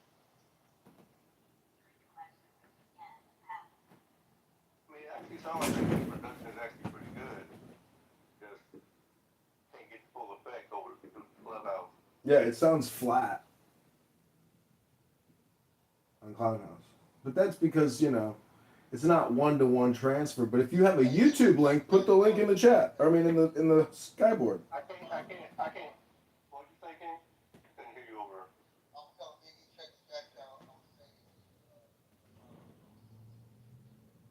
Appreciate it, bro.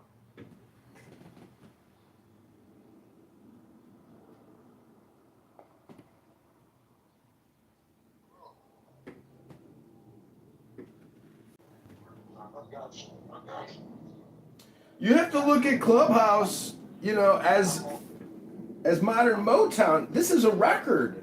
This room's on replay. If you treated your life in the same way that you treat Clown House, you'd have a library, a catalog. You'd monetize it eventually.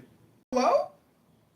Yeah, I do poetry more so not do rapping, but it's a lot lot of relation.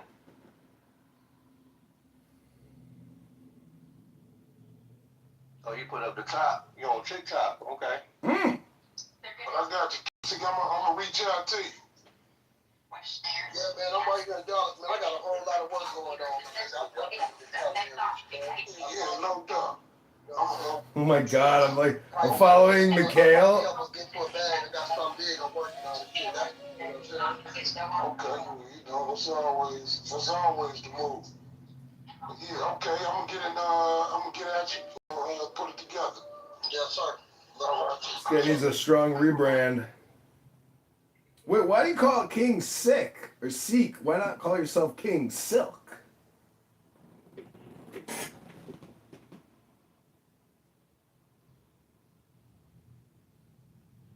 Because my name started off as Young Sick, because I was sick. Crazy out here doing this gangbang and shit, you know what I'm saying? So I got the name Sick from some shit that I did. Then I got too old to be young, so then I became a king. You feel me? Once I got my mind right, it did. Oh, you mean you figured out the golden rule about treating people the way you want to be treated? Hello? Hello? You said what now? What's that? I said, when you got your mind right, did you start treating people the way you want to be treated? Man, you know, I move the way I need to move in order to get what I need to get, you know what I'm saying? Anybody who get hurt along the way, put themselves in a way to get hurt. I ain't out here to hurt nobody, but we definitely get hurt fucking around.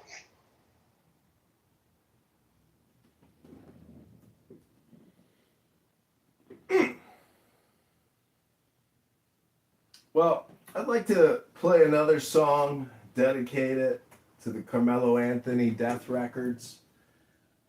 Could be a big hit. We're good on the non-melanated musical selections. Oh, I'm slightly melanated. I suntan every day, my butthole, and do yoga in the sun. Requirement level for music. You understand me? Yeah, so.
Projection alert. King, you have activated the projection alert system. Alert, alert. The projection alert system has been activated. Seems like he was doing some good things.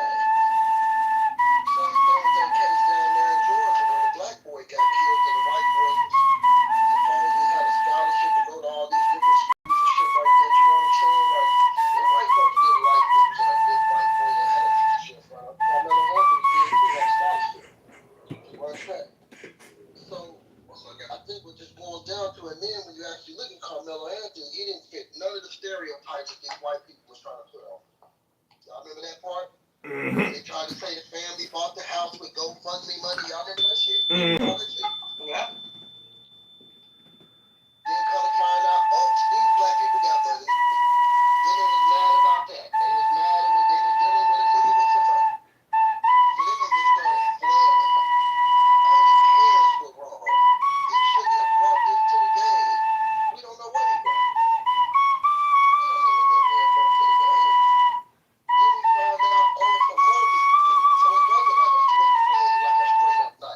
was the name of Carmelo Anthony's victim? Nobody even knows. Oh, I can't wait to hear Monica's room. This is the story that's never going away. This is black versus white. White versus black. This is a chess game. You have activated the projection alert system. You have activated the projection alert system. When you show up black, you gotta leave guilty. I'll say amen to it. Man, that's certainly what the history is all the time. I'm not going to amen something that I don't like, but I understand what you're saying. I don't like black people leaving guilty, so I'm not going to amen that. Well, the amen is that that's telling the truth about the system. I hear you, and I'm not saying it's not the truth, but I'm not going to amen it. I acknowledge it. Amen is proving and showing that the white man is inherently evil in his criminal justice endeavors. The amen is saying that yes, it is so, that the cracker is unfair and unjust. And so I say amen to that because I know that that, sir, is the truth. Amen. And amen and amen. Well, verily, brother, verily, verily, verily, truthfully, truthfully, truthfully. But the fact of the matter is, I don't even know the name of the poor kid that got killed, but I do know Carmelo Anthony's name. And the truth is, eventually this young man will be back out on the streets, living a life, hopefully productive. Hopefully he doesn't become a recidivist and murder someone else with a knife or a gun. Because just like marriage, if you get married a second time, a third time, your chances of divorce go up and up and up. So if you kill somebody once, your chances of killing somebody twice are at a very high degree compared to somebody that's never killed somebody. Sir, actually, the lowest recidivist rate happens amongst those who have been convicted of murder. They have the absolute lowest recidivist rate of any other group or classification of criminal. Here we go. Here we go.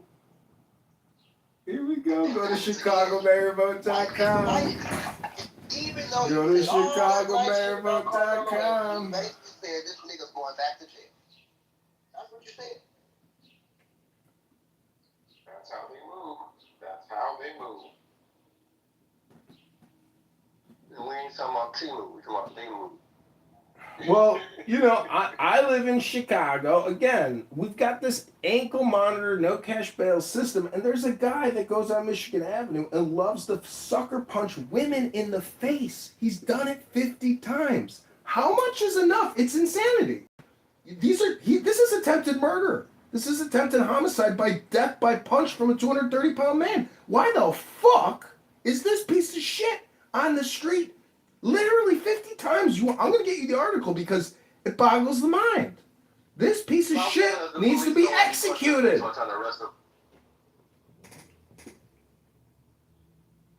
Yeah, I mean, you know, I agree with that. That, like, if you see that TV show, The Wire, it kind of gives you, like, an inside look on how police and politics and judicial and drugs and, like, that's a very cool show because it's believable.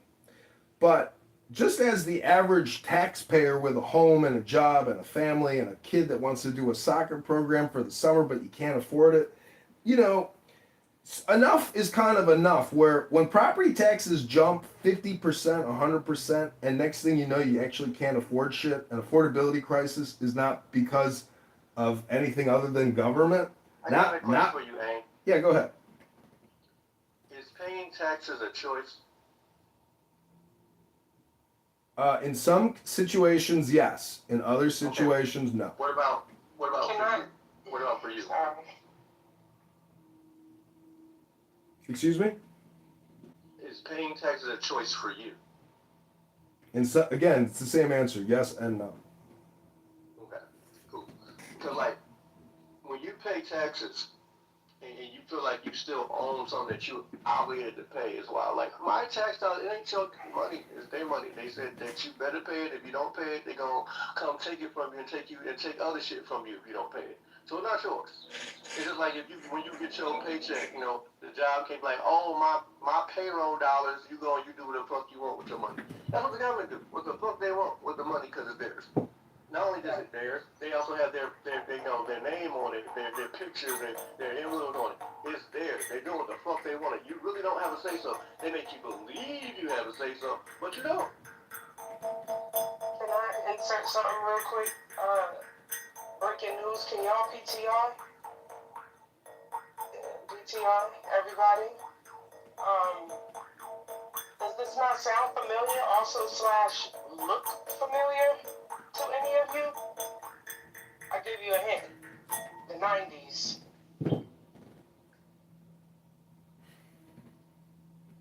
Look familiar to anybody? Yeah, the story of the black girl. I think you mentioned that earlier, right? I think you said her name earlier. Somebody in the room said her name earlier. I did. The black girl, who was also shot by an Asian store owner who accused her of orange juice that she didn't steal. Now, doesn't this look familiar? So it does look familiar, sorry. Isn't that interesting? Asian man, not found guilty, 14-year-old boy, accused of stealing. History's just repeating itself. Oh, we gotta have a new room. History just won't stop repeating itself, huh? What is the odds of that? But I just wanted to share that breaking news. That's not necessarily history repeating itself. It's the fact that, well, I mean, it is, but it's history repeating itself not in Korean violence to a black youth. See what I'm saying? That shit was repeating itself every time we was taking our black ass in a Korean stuff. Pretty crazy. I had never heard about that one, but hard to believe somebody would shoot somebody and kill them for stealing anything. That, as a business owner, the cleanup on aisle 6 is just not worth it. Is it worth it? Is it worth it? They're killing these black kids because in their mind, it's the black kids and the N-words, and they steal and they hurt my business. Now let's pause. Their entire business model is to be immigrants from a whole other part of the world and set their businesses up. Guess what? Right in those communities where those are the babies of the community. The very babies that they hate so much that they'll shoot over in orange juice or water, something that they wouldn't shoot you at Home Depot running out with a $500 drill. They just would catch your ass on camera, they prosecute it, they catch you, or they're going to have your picture up there making sure you don't ever show up. You see what I'm saying? But one thing they're not going to do is, they're not going to actively go out and try to investigate. They're not going to actively go out and try to investigate like they did in this case. Because see, in this instance, they actually got multiple cameras of footage showing the incident in question and showing exactly what they're claiming was this egregious death that happened. Which is actually the little boy didn't leave the store, didn't he? I think he was kind of troubled, really, because the lady was like following him so hard, he just did like some obvious shit, like I'm gonna take 4 waters and put them under my shirt. He was just trolling them because they're so racist, right? And so the bottom line is that at the end of the day, he didn't end up buying anything. And he said something about his bag and his goodies. He took his goodies to show he didn't have obviously 4 fucking water bottles, so they come flying out. These niggas, make some noise, or you gonna be able to see him, right? And so the bottom line is, Look familiar to anybody? Is that they ran out of the store. Yeah, the story of the black girl. I think you mentioned that earlier, right? I think you said her name earlier. Somebody in the room said her name earlier. I did. And he was found guilty, by the way, y'all, for those that were wondering. The jury, his peers, found him guilty for killing him, for murdering him. He was found guilty? Yes, this guy right here, he was found guilty for murdering him. I just saw that the jury found him not guilty. Yeah, I thought it was not guilty. Hold on. Let me go back. I could have sworn I just read. Uh-oh. Oh, it is not guilty. In this conflicting stories, because I just seen one post that said he was found not guilty, so I just see it now on TMZ saying that he was guilty. Damn. Isn't that like a tsunami to do that? That's what tsunamis do. But People don't think get off topic. people think a tsunami is just like a wave. They don't understand that entire ocean is rising and it's about to come up over that horizon of the land. We wipe shit out. That's what we do. Reset. Cleanse the earth. Reset. Nice reset. There you go. That's what tsunamis do. I was trying to hear this. Cleanse the earth. Nice reset. See, if you want to understand Black Power, you have to go back to the Civil War. That defining moment is so critical in understanding the cultural divide in America. You know, there's 500,000 men that killed each other to the death, almost 500,000, and 2 million casualties. There was a group of outlaws known as the Immortal 13 who were white extremist abolitionists who liberated black men. 13 immortals who freed thousands of black men in America. Never forget the Immortal 13. Say that again. Rewind that. Who are these people? What was the name of the group again? The Kansas City Immortal 13. It was a gang of white extremist abolitionists that freed thousands of black men and women and children.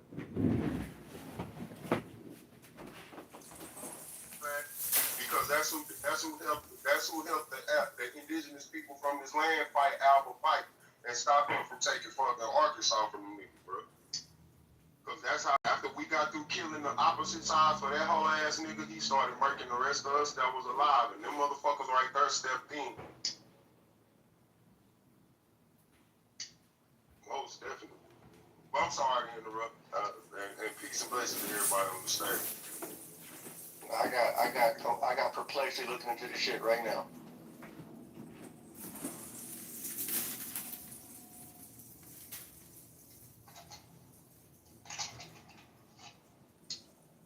Dane Calloway gave it to me. I don't know about perplexity, you know. If this young boy, if Carmelo Anthony was to get convicted, do y'all think that it's a strong possibility? Is this, first of all, let me say, this isn't federal, right? It's state? It's a state. Oh, then never mind. Because I was going to ask if Trump could be able to pardon him before he left office, because I'm pretty sure. You can get a pardon from a federal president over a state issue. Can you? Yep, he could recommend it. Most definitely ain't gonna be doing that shit, though. I don't know. Shit. Bro, say hey, the nigga let Kodak Black and Lil Wayne out. I think this was a little step above that one. I don't know. I don't know. You share with us anything? Was you able to peek around and get a little something for us? A little something? The hood. He went to the trial yesterday. Oh, did you?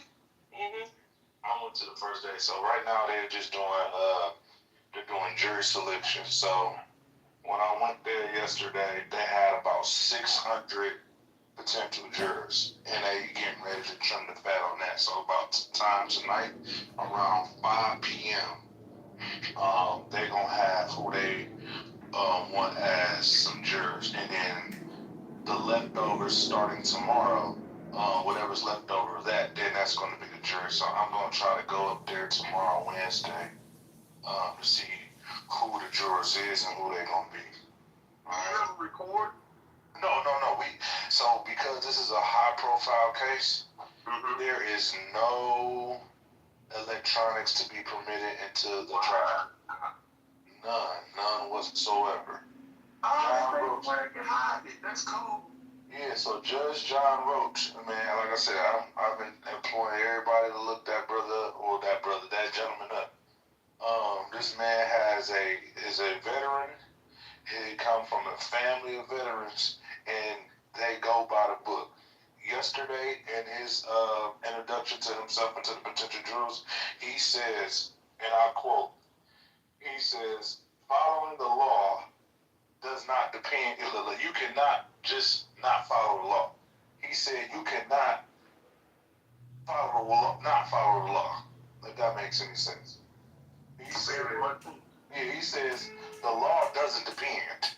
You can't just depend. It depends if I'm gonna follow this law. No, he said verbatim, we will follow the law.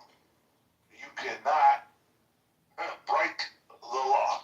We're going to follow the law. So, and my question is, all right, we know when you commit a murder, we know that if you commit murder, you know, you're going to be charged for murder. So then my question is, okay, what happens when you have laws that contradicts the charges? Hold on, man, because I'm giving a deposition of what happened yesterday. I went to the jury selection. So, I want to tell y'all this. So this is what happened. So, I want y'all to know that this trial started yesterday, but it will end next Friday. All right. So the jury is going to be selected between today and tomorrow, and by Friday, this trial will be ended. They're also going to have trial on a Saturday. So expect opening statements to be Thursday, witnesses Friday. I don't know what's going to happen Saturday. Rest on Sunday. And then we're going to add that Monday through that Friday is going to be just continuing the trial, and then there's going to be a verdict. Okay? So the next thing is like I said, right now, the main information that I really want to just point out is figure out who this judge is and just look at his record of convictions. I looked at it last night, and I was shaking in my boots last night when you told us to look it up. I said, he got 3 white young boy sons, and I know he probably looking at them like if a nigga killed one of his sons, he would want to slay them to the white meat. And, Republican, like you said, history of veterans in his family. I don't know. I don't know if self-defense, I don't know if that's going to be in his favor dealing with a judge like him. But one thing about it is on them state laws. Judge but he, can y'all hear me? Oh, no. But he is, I was saying, I don't know, he is going to be judged by 12 members of his peers, so it's kind of like, it's really up to them, but I don't know with a judge like this, I don't know. Well, the warning is we're going to follow the law, so if he's convicted, what is that sentence required? Because that's what it's going to be. He just told everybody. The crazy 5 to 99. 5 years to 99. The crazy part about these law and order people, do they not understand that this country was founded on breaking of law? Mm-hmm. But then like also, that's what they did during when they was breaking the law. This country, that's how it broke off, breaking the law. I don't know. This shit is stupid. but they fucked themselves though, because inside of it, they made quite a distinction. And if his lawyer is good, which I'm pretty sure since he's a Jew, he probably might be, color of law. Okay, so hey, I can't on many cities. Anyway, so yeah, fucking letter of law and color of law are 2 different things, and inside their courtroom, they definitely have to go by the letter of the law. Go watch time and time again where she got overturned when people played color in the courtroom instead of playing letter.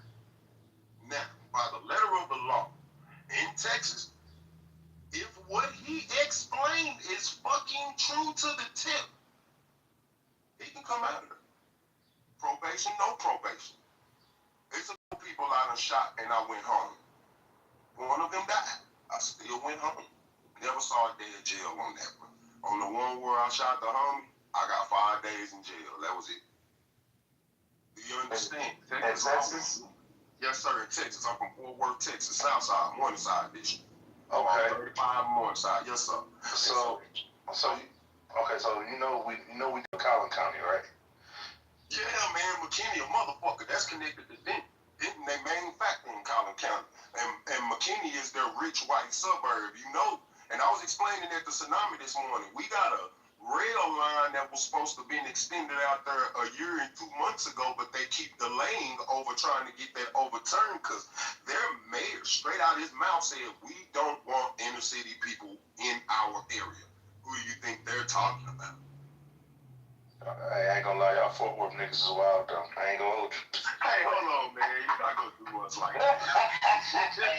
These Fort Worth niggas is wild though, man. You can't We don't react, baby. We respond. We don't really do much. No, but Dom, listen. You know, when I went to this, and I seen just the atmosphere of the trial, y'all. Like I said, it's a lot of things. Listen, Denton County, Collin County, that is a money-making county. They don't really want to deal with this shit. But if they gonna deal with it, they gonna deal with it how they see fit. And just off of this, doing it. Why you interruption? Why did you interrupt? Go ahead, I'm listening. I didn't know he was talking. Oh, well, he is. Go ahead. Now, Wood County is a rich county. I'm following. we're talking about Collin County is a rich county, all right? This is the place where you got Frisco, you got, as my brother Don was saying, you got Frisco, McKinney, Plano East, Little Elm, Open Greenville. So these counties is where a lot of money is being made, all right? They having Universal Studios being amusement park being built as we speak right now. So this case right here, it being so much of a high profile case, this can impact the money that's being going there. All right. Also, I'm just gonna give y'all just some off the record intel. They're saying that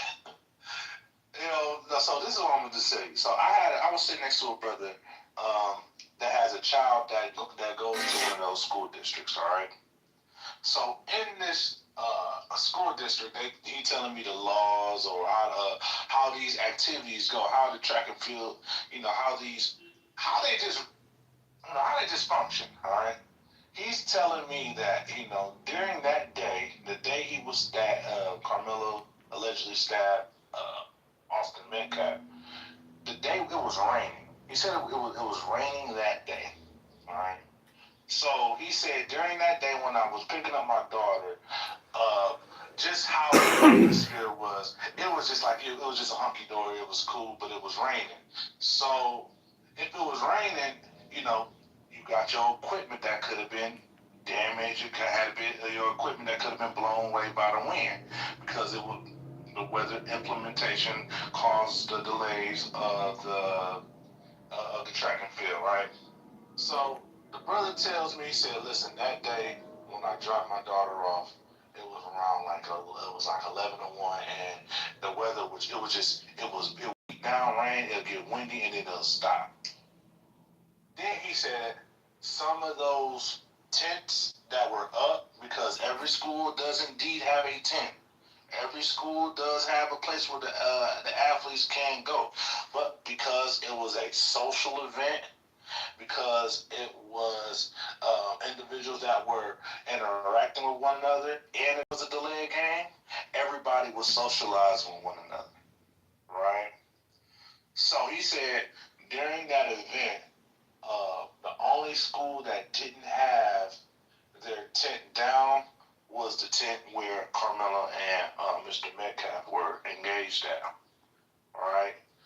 Then he said this. He said, have y'all heard any intel of the Metcalf boys being on the track and field team? I said, I haven't heard that. He said, due to my ear to the streets and me being from Frisco, there is some talk saying that the Metcalf boys were not a part of the track and field team. At first I was like, well, hold on, wait a second. Hold on. They had to be on the track and field team. They're just being spectators. Right, he said, but during school hours, and this is between 11 and 1. And wherever they were at, they both weren't at their mutual schools. No If that way. makes sense. You found my channel. I'm not going to ask you to like or subscribe, but where the tract event was, thank you it so wasn't much. at Austin Metcalf's school or Carmelo Anthony's school. This is at a mutual And they're so clownish and so crazy and just delusional. They think taking from somebody to give from somebody else is the basis of an economy. That's not. The basis of an economy is running a business profitably. It's a simple equation. The good metaphor is a pizza shop or any kind of small business. They can't run the way your government runs. Shouldn't we have the same standard between what we can do in our personal lives as entrepreneurs and business people as opposed to what our elected political leaders are doing? They're borrowing from the banks on your back without your authorization. That's taxation without school district, how they handle their children, they have a lot of flexibility where some kids can be able to go to events although they may not be participating in. If that makes sense. That's a school district grounds that they were on during those hours. So they had every right to be there. They just weren't supposed to be down there where the athletes were because you're not performing. That's why anybody keeps athletes separate from the crowd because sometimes the crowds are uncontrollable. Mind you, there is evidence from Facebook or social media posts where those boys had words. That little girl who decided to talk to the TV is also one of the little girls who was at the situation that they had beforehand and started the situation. That's why she knew so much about what was going on. And if y'all were paying attention from the time when he first got picked up, there was a lot of people talking about that situation that went to that school. You can read as a person who goddamn used to be in these schools in the city or rich areas. You know what went on when you was there, and what do you know about life? Same shit, different toilet. Just because you doing it now, we was doing it back then. Where you think you get the inspiration to do it now? So by reading those posts, you can tell what went on. Those twin boys was harassing that man. Anybody that was paying attention to the news would hear that those young gentlemen are decorated Brazilian jiu-jitsu players. Now, those gentlemen and Carmelo Anthony. Yeah, they would. Not Anthony. Well, yeah, that's his name. If they would have got a hold of the little cuz and got the twisting him up and shit, nobody would have done nothing about that. So I'm glad that you said that because, again, with my unconfirmed source, when we're talking about the weight size, they said that Carmelo Anthony is a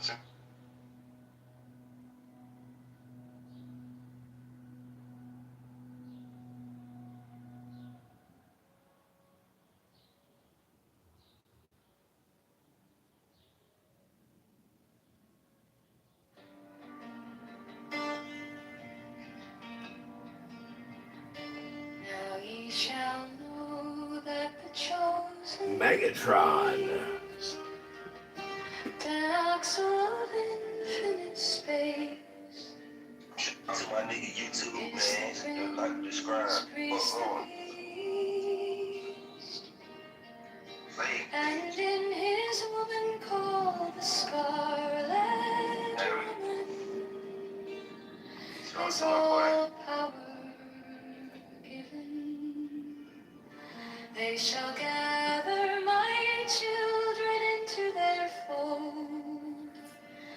They shall bring the glory of the stars into the hearts of men. 16, for he is ever a sun and she a moon.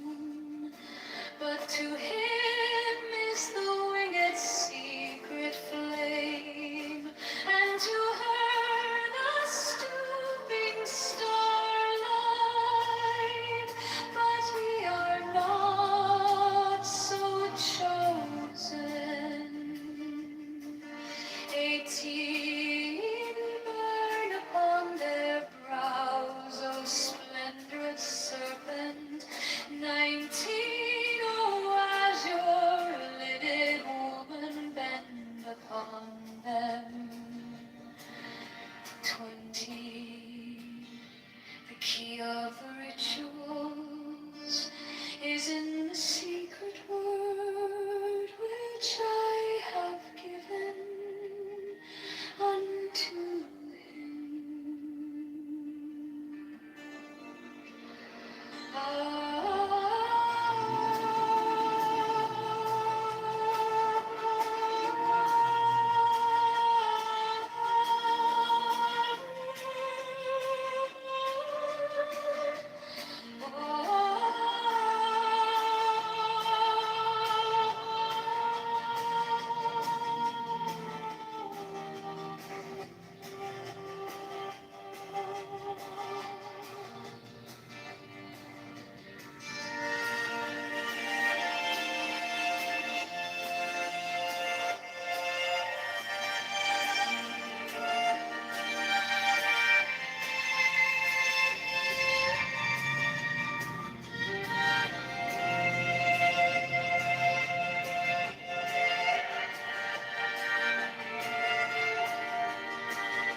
Now ye shall know that the chosen priest, master of infinite space, is the prince, priest, the beast.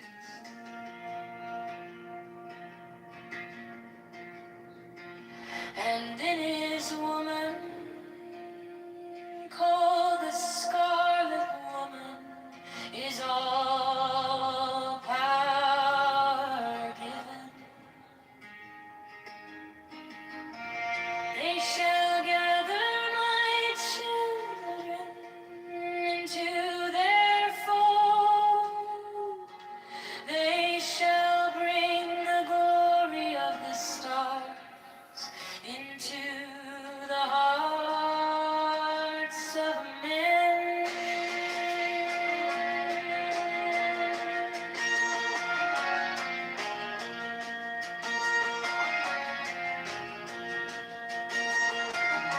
16.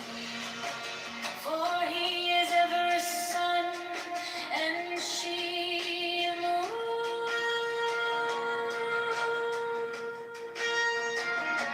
But to him is the winged secret flame, and to her the stooping starlight.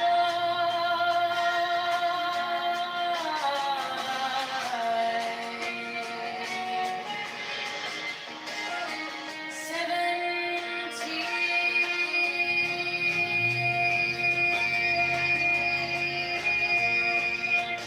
But ye are not so chosen.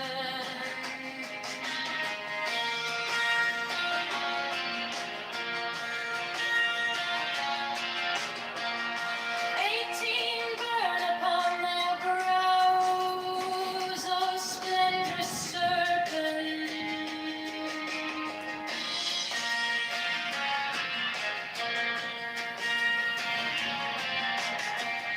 19. Was your linen woman bend upon them?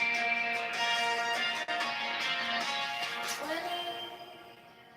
The key of the rituals is in the secret word which I have given unto him.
These fools that men adore, both their gods and their men of fools. 12 come forth, oh children, under the stars and make your fill of love. 13, I am above you and in you. My ecstasy is in yours. My joy is to see your joy.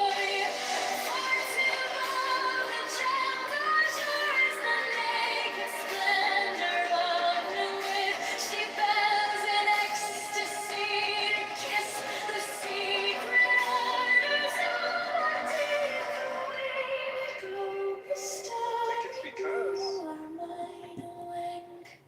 some people just don't know what's available, what services are available, and they have this hesitancy, and then on top of it, the police are involved, and you need the okay with the police.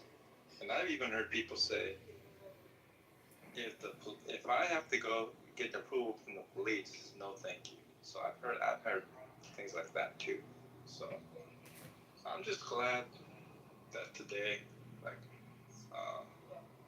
in these days, I think there's actual traction. There's been traction since the day that I started this, which was February 7th, and I think it's been slowly progressing to something very positive, even before I came here. John, are you voting for Spencer Pratt? Are you gonna vote for Spencer Pratt or Karen Bass?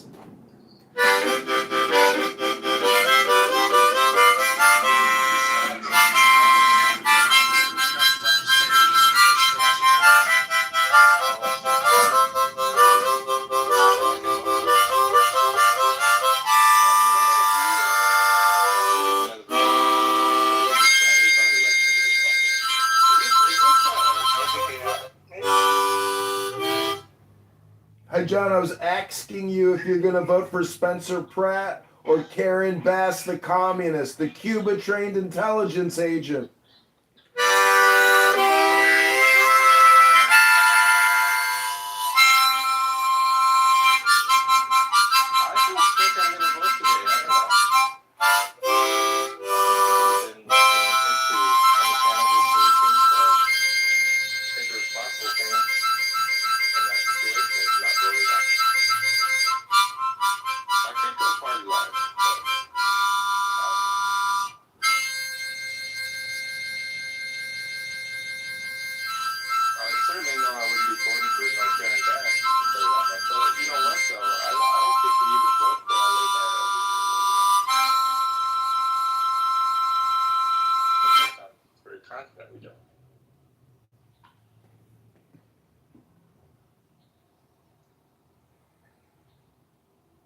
So how you doing, Clipper?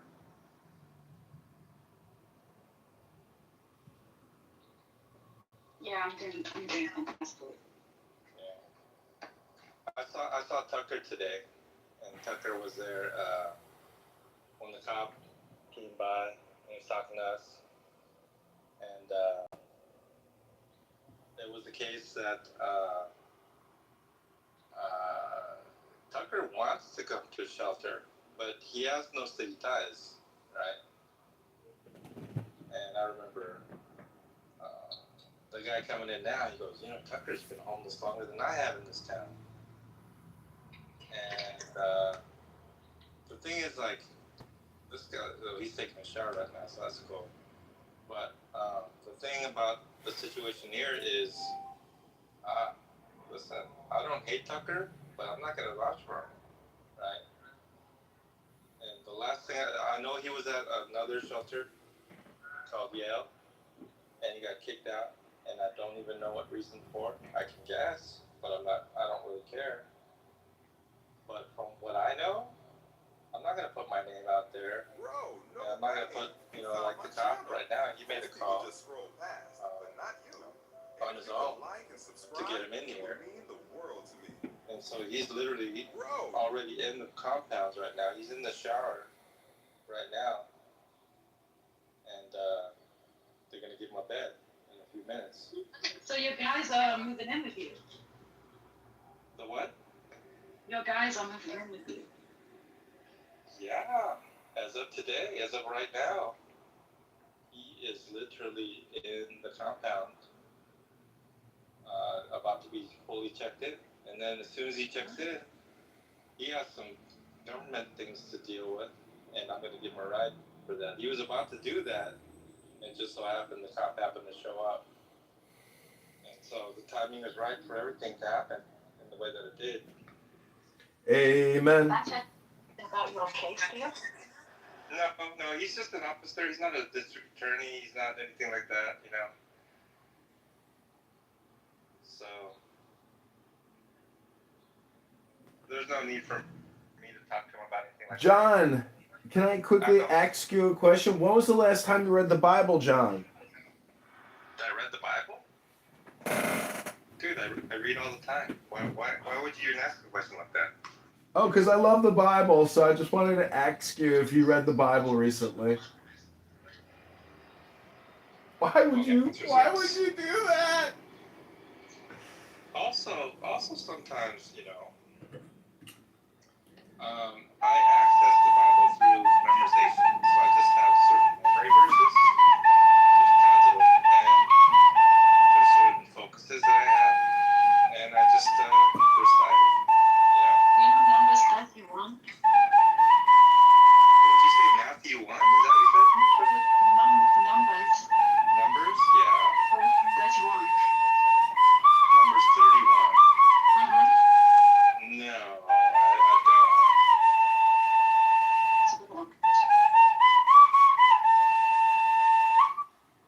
Hey, John, I'm wondering if I could play you a little song and dedicate it to finding housing for all the unhoused. Well, I'll tell you what, not all the unhoused want housing. How about that one? Well, I'm just praying they find the wisdom and the knowledge. I know so many people, I just meet people all the time. And, even when I was in the program, not everyone wants a 12-step program, or not everyone wants to be sober, not everyone wants to be clean. The last guy I saw drinking, he says he wasted his time going to AA meetings, and he just wants to get drunk.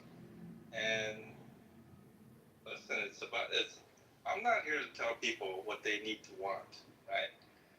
And so, if the person is expressing to me that they want housing, expressing to me they want to be sober or clean or whatever, then I'm right there for them. But if they think that like getting a job is going to fix all their ills, they're seriously misguided.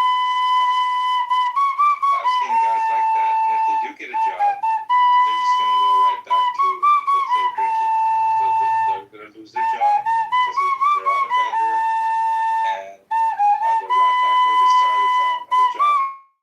Because in their mind, in their terms, that the job is a cure-all for their situation. And been around long enough to know that's their delusion.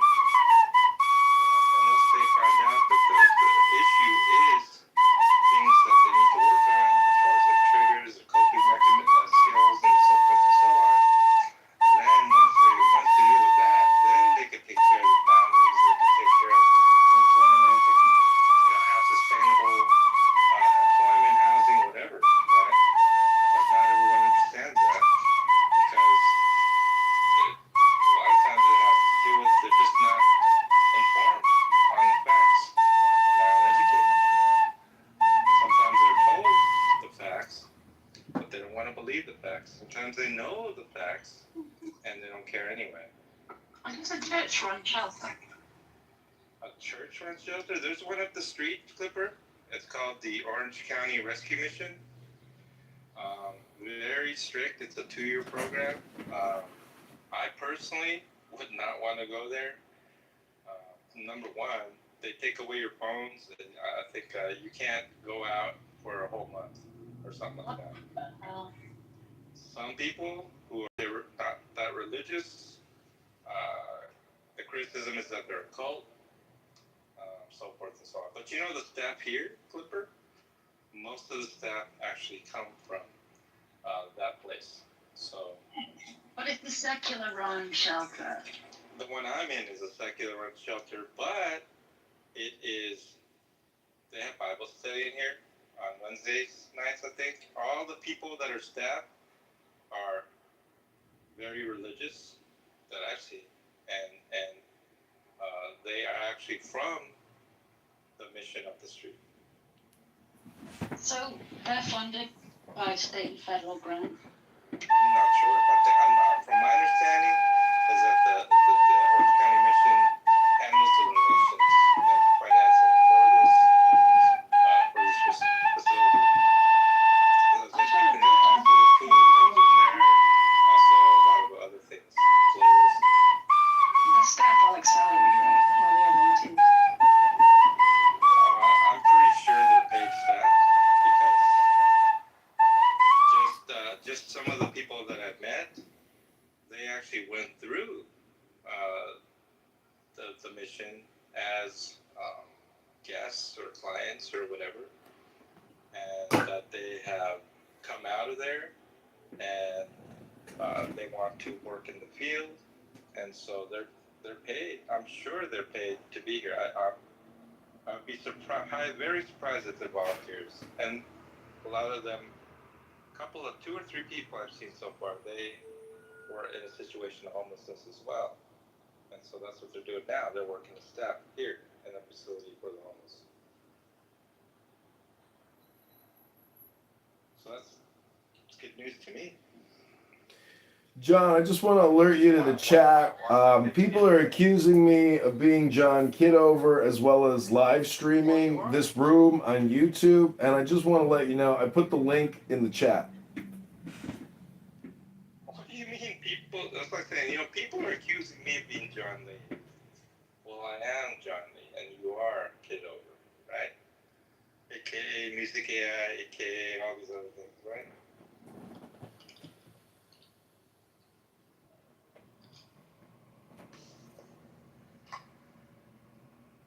But I am so encouraged to see a person move in today.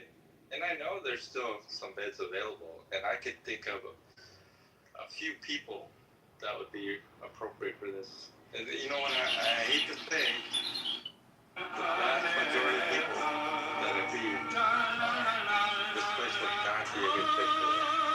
And so, just because someone is homeless doesn't mean that they ought to be in or deserve a shelter. I don't think it's that way. But I also think that if people want help and they're humble enough to seek help, I think there's a tremendous amount of resources, especially in a city like this. Justin, to me, stands out. That's, I think, all over South Orange County. Every nook and cranny. And although I'm not allowed to go visit, like or bridges or something like these shelters, I knew people that come out there and what do I see when they come out for the day? They're fine to pick.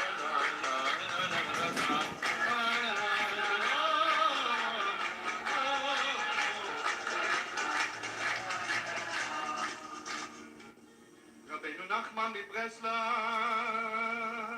רבינו הקדוש, רבי נחמן מברסלב אומר, אדם צריך לפנים, אבל לא רק אדם צריך פנים, כל דבר שבעולם צריך פנים. בית צריך פנים, תורה צריכה פנים, לימוד צריך פנים. Planning system for every single person there. And that it probably is mandatory. And, it's a case that I'm new. I mean, I don't think I've been here more than 1 week. And now it's 6 in the morning, I'm out of here. And then 6 in the evening, I barely come back before the curfew's over. And so I eat dinner, and then I go to sleep because I'm so tired. So, Yeah, it's, the people who are buying 24 ounces, I'm assuming you mean alcohol, cigarettes, right. And that's not here. It's not here. It's some of the other shelters parks. I wasn't talking about this. This one, I mean, well, first of all, it's pretty strict in terms of a 6 p.m. curfew. I think some of the other ones are like 10 p.m. and things like that. Big difference. I gotta get in here where a 5th grader doesn't have to come in until the street lights go on.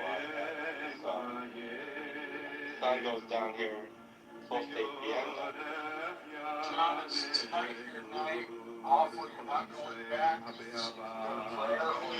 Yeah, okay. So, they're really cool here.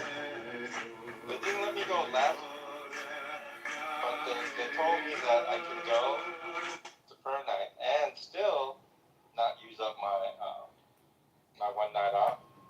So it's very simple. I just have Saturday nights off, spend time with my wife, and then Tuesday nights. You never drag race. You don't even know what I'm talking about. Hey everybody, happy lunchtime. I got a mimosa for everybody. I've got a track car. Hey, John Kitover, the mayor for fucking Chicago. I got a 2000 Camaro. It's got a 468 in it. Oh my goodness. What the fuck? 468? Yep, it's a DBR. It's a DBR. What's a 7.7? I don't know what the fuck it is. It's a 454 that I pulled stroke. It's a 454. Oh yeah, it's a 7.7. Yeah, 454 is a 7.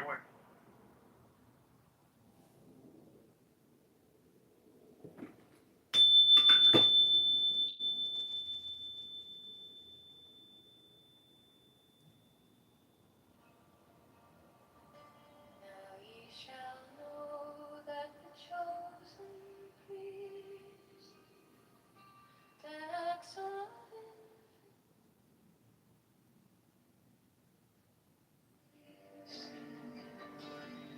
is the prince, priest, the beast,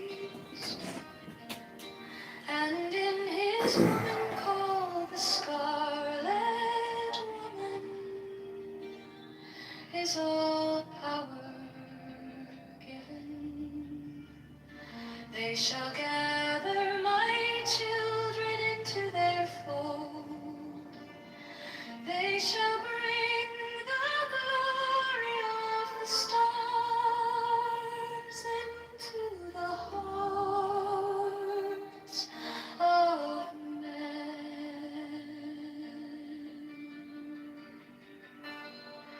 16, for he is ever a sun and she a moon, but to him is the winged secret flame, and to her the stooping starlight, but we are not so chosen. 18 burn upon their brows, O splendorous serpent. 19, O azure lidded woman, bend upon them. 20, the key of the rituals is in the secret word which I have given.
director George Miller himself, who invited him to participate in the film 3,000 Years of Waiting for You. Since he liked his participation, he offered him a small role again for Roger Taylor Roy in Furiosa. Another interesting fact is that actress Elsa Pataki, who originally liked, revealed through her Instagram that she had a small role in Furiosa. She actually plays two characters in the film, one of which is totally recognizable and the other not. In the first minutes of the film, you can see her as a general Googling who helps Furiosa's mother, and later she appears completely made up as Morgan, and now on Dementor's team. Yeah, did you know that in Julia? 100 years from now, all of us will.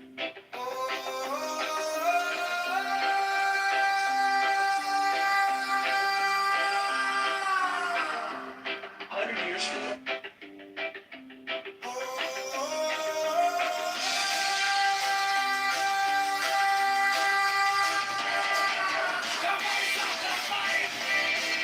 The legendary murder of Methuselah slew his enemies in a single strike and rescued believers from humanity. From that day on, this scorched land became a forbidden ground. Any human who set foot here was as good as dead. But the birds behind me were closing in fast. Blades drawn. I had no choice. I had to protect my family. So I ran straight into a forbidden zone. Most of the pursuers saw the danger and stopped in their tracks. But a few of them kept cover. They were getting closer. I handed my family off to my oldest son and stayed behind to buy their time. Then, out of nowhere, the pursuers turned and fled.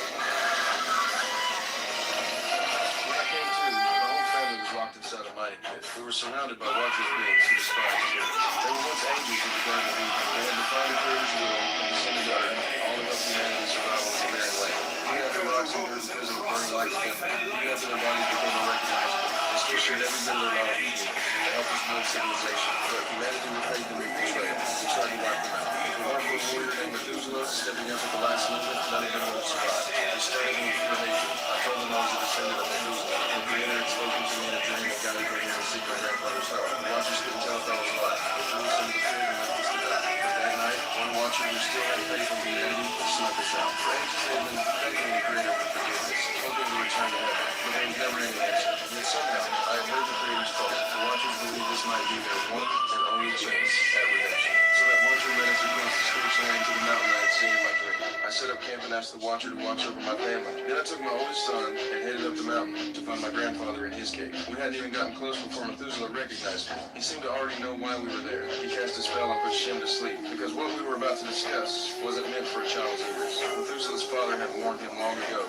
If humanity kept down this path of evil, the Creator would eventually destroy everything. But unlike the flood in my dream, what Enoch had foreseen was all-consuming fire. To help me connect more deeply with the Creator, Methuselah handed me a cup of tea. I drank it and slipped into a vision. A single seed floated up from the cup and ripped through the surface of the water. It transformed into a massive ark. Every living creature, male and female, boarded the ark to preserve the spark of life. But humans alone would be swallowed by the flood and wiped from existence. I jumped away. It all made sense now. Fire meant destruction. Water meant rebirth. The Creator intended to use the flood to separate good from evil, to tear everything down and start over. Methuselah listened to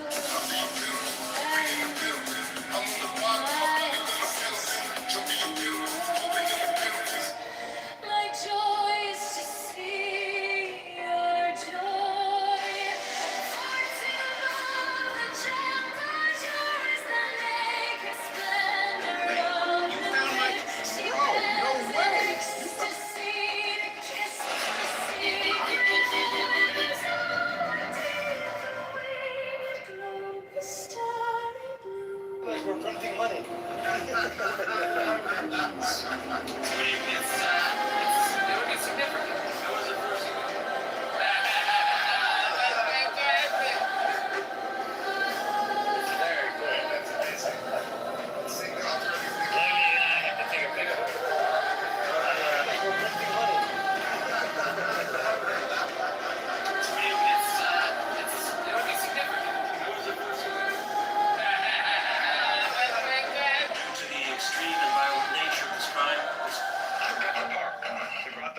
Are you a student? Do you work? If you're not growing, you're probably not doing much. My inside is keen as the hawks by my head I enfold. I am the numbers of painting done by famous artists, the children's happy.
job.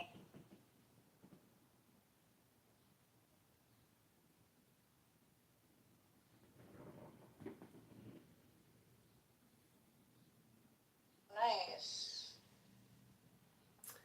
Hey everybody, happy Pride Month. See you at the Pride Parade. I got my bikini ready.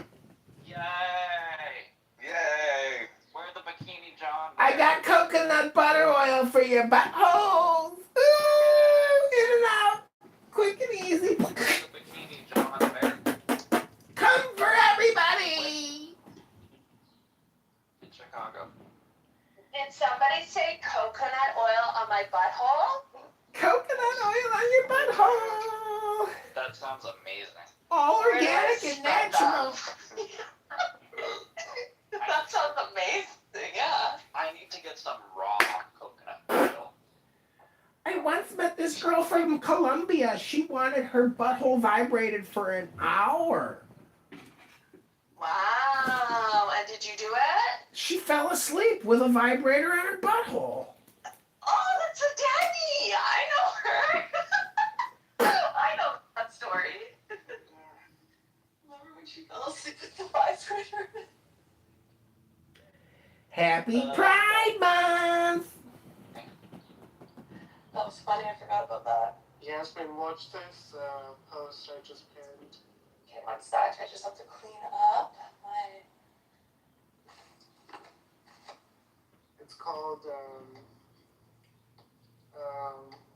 Beijing Bikini. Beijing? Sorry, but that guy's the one that streams all the clubhouse rooms on YouTube, right? Yeah. Sorry. Okay, I don't want that. You know, weird. This way. Oh my god, why is everything falling out? I know.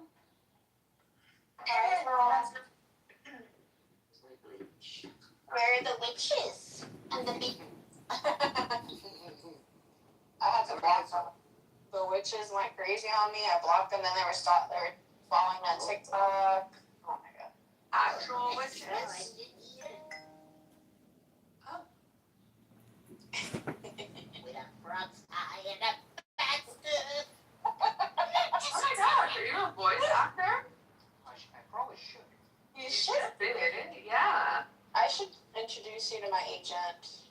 Yes, by all means.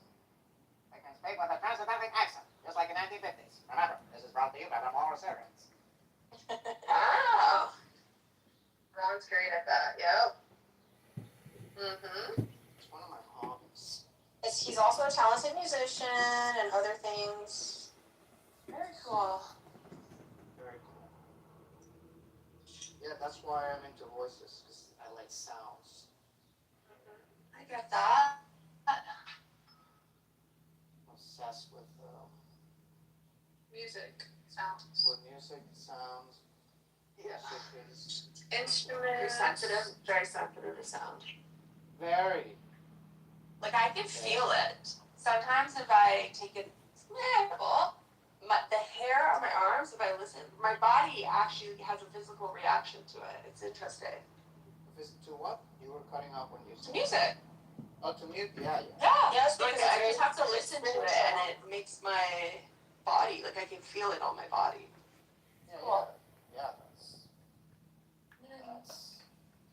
That's what music does. Okay, Yasmin, Yeah. have you finished cleaning? Yeah, hold on a sec. You need to wash. You need to wash dishes, Olga? No, I sent you something on Instagram. It's so funny. And to do it. Find a man to do it. Hurry, hurry. Don't wash the dishes. It's about Israel. Hurry.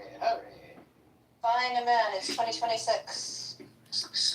The men should be washing the dishes. Up with the times. Yeah.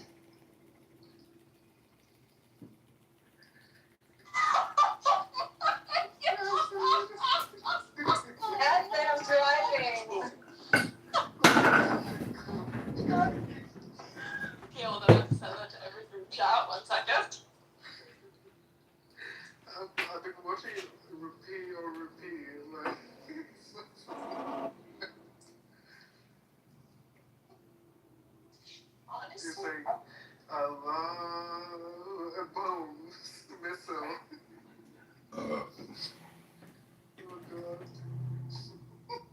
All right, everybody, this is Mayor Kitover. Go to mayorkitover.com, chicagomayorvote.com, johnkitoverchicago.com. Like and subscribe. This is our last and newest and greatest YouTube live stream. It's one of my favorites so far.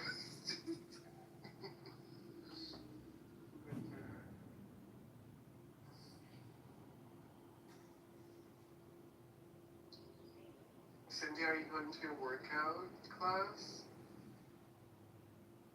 I missed it at 12, so I have to wait till 5:40. 4? 5:30, where it's Oh, where are you driving now? where it's the hot man with the tattoos with the muscles teaching. So Oh, yeah. I need to wait. Glad you were waiting for that one. Well, Oh, no. Oops, I missed the first one. Oh, well.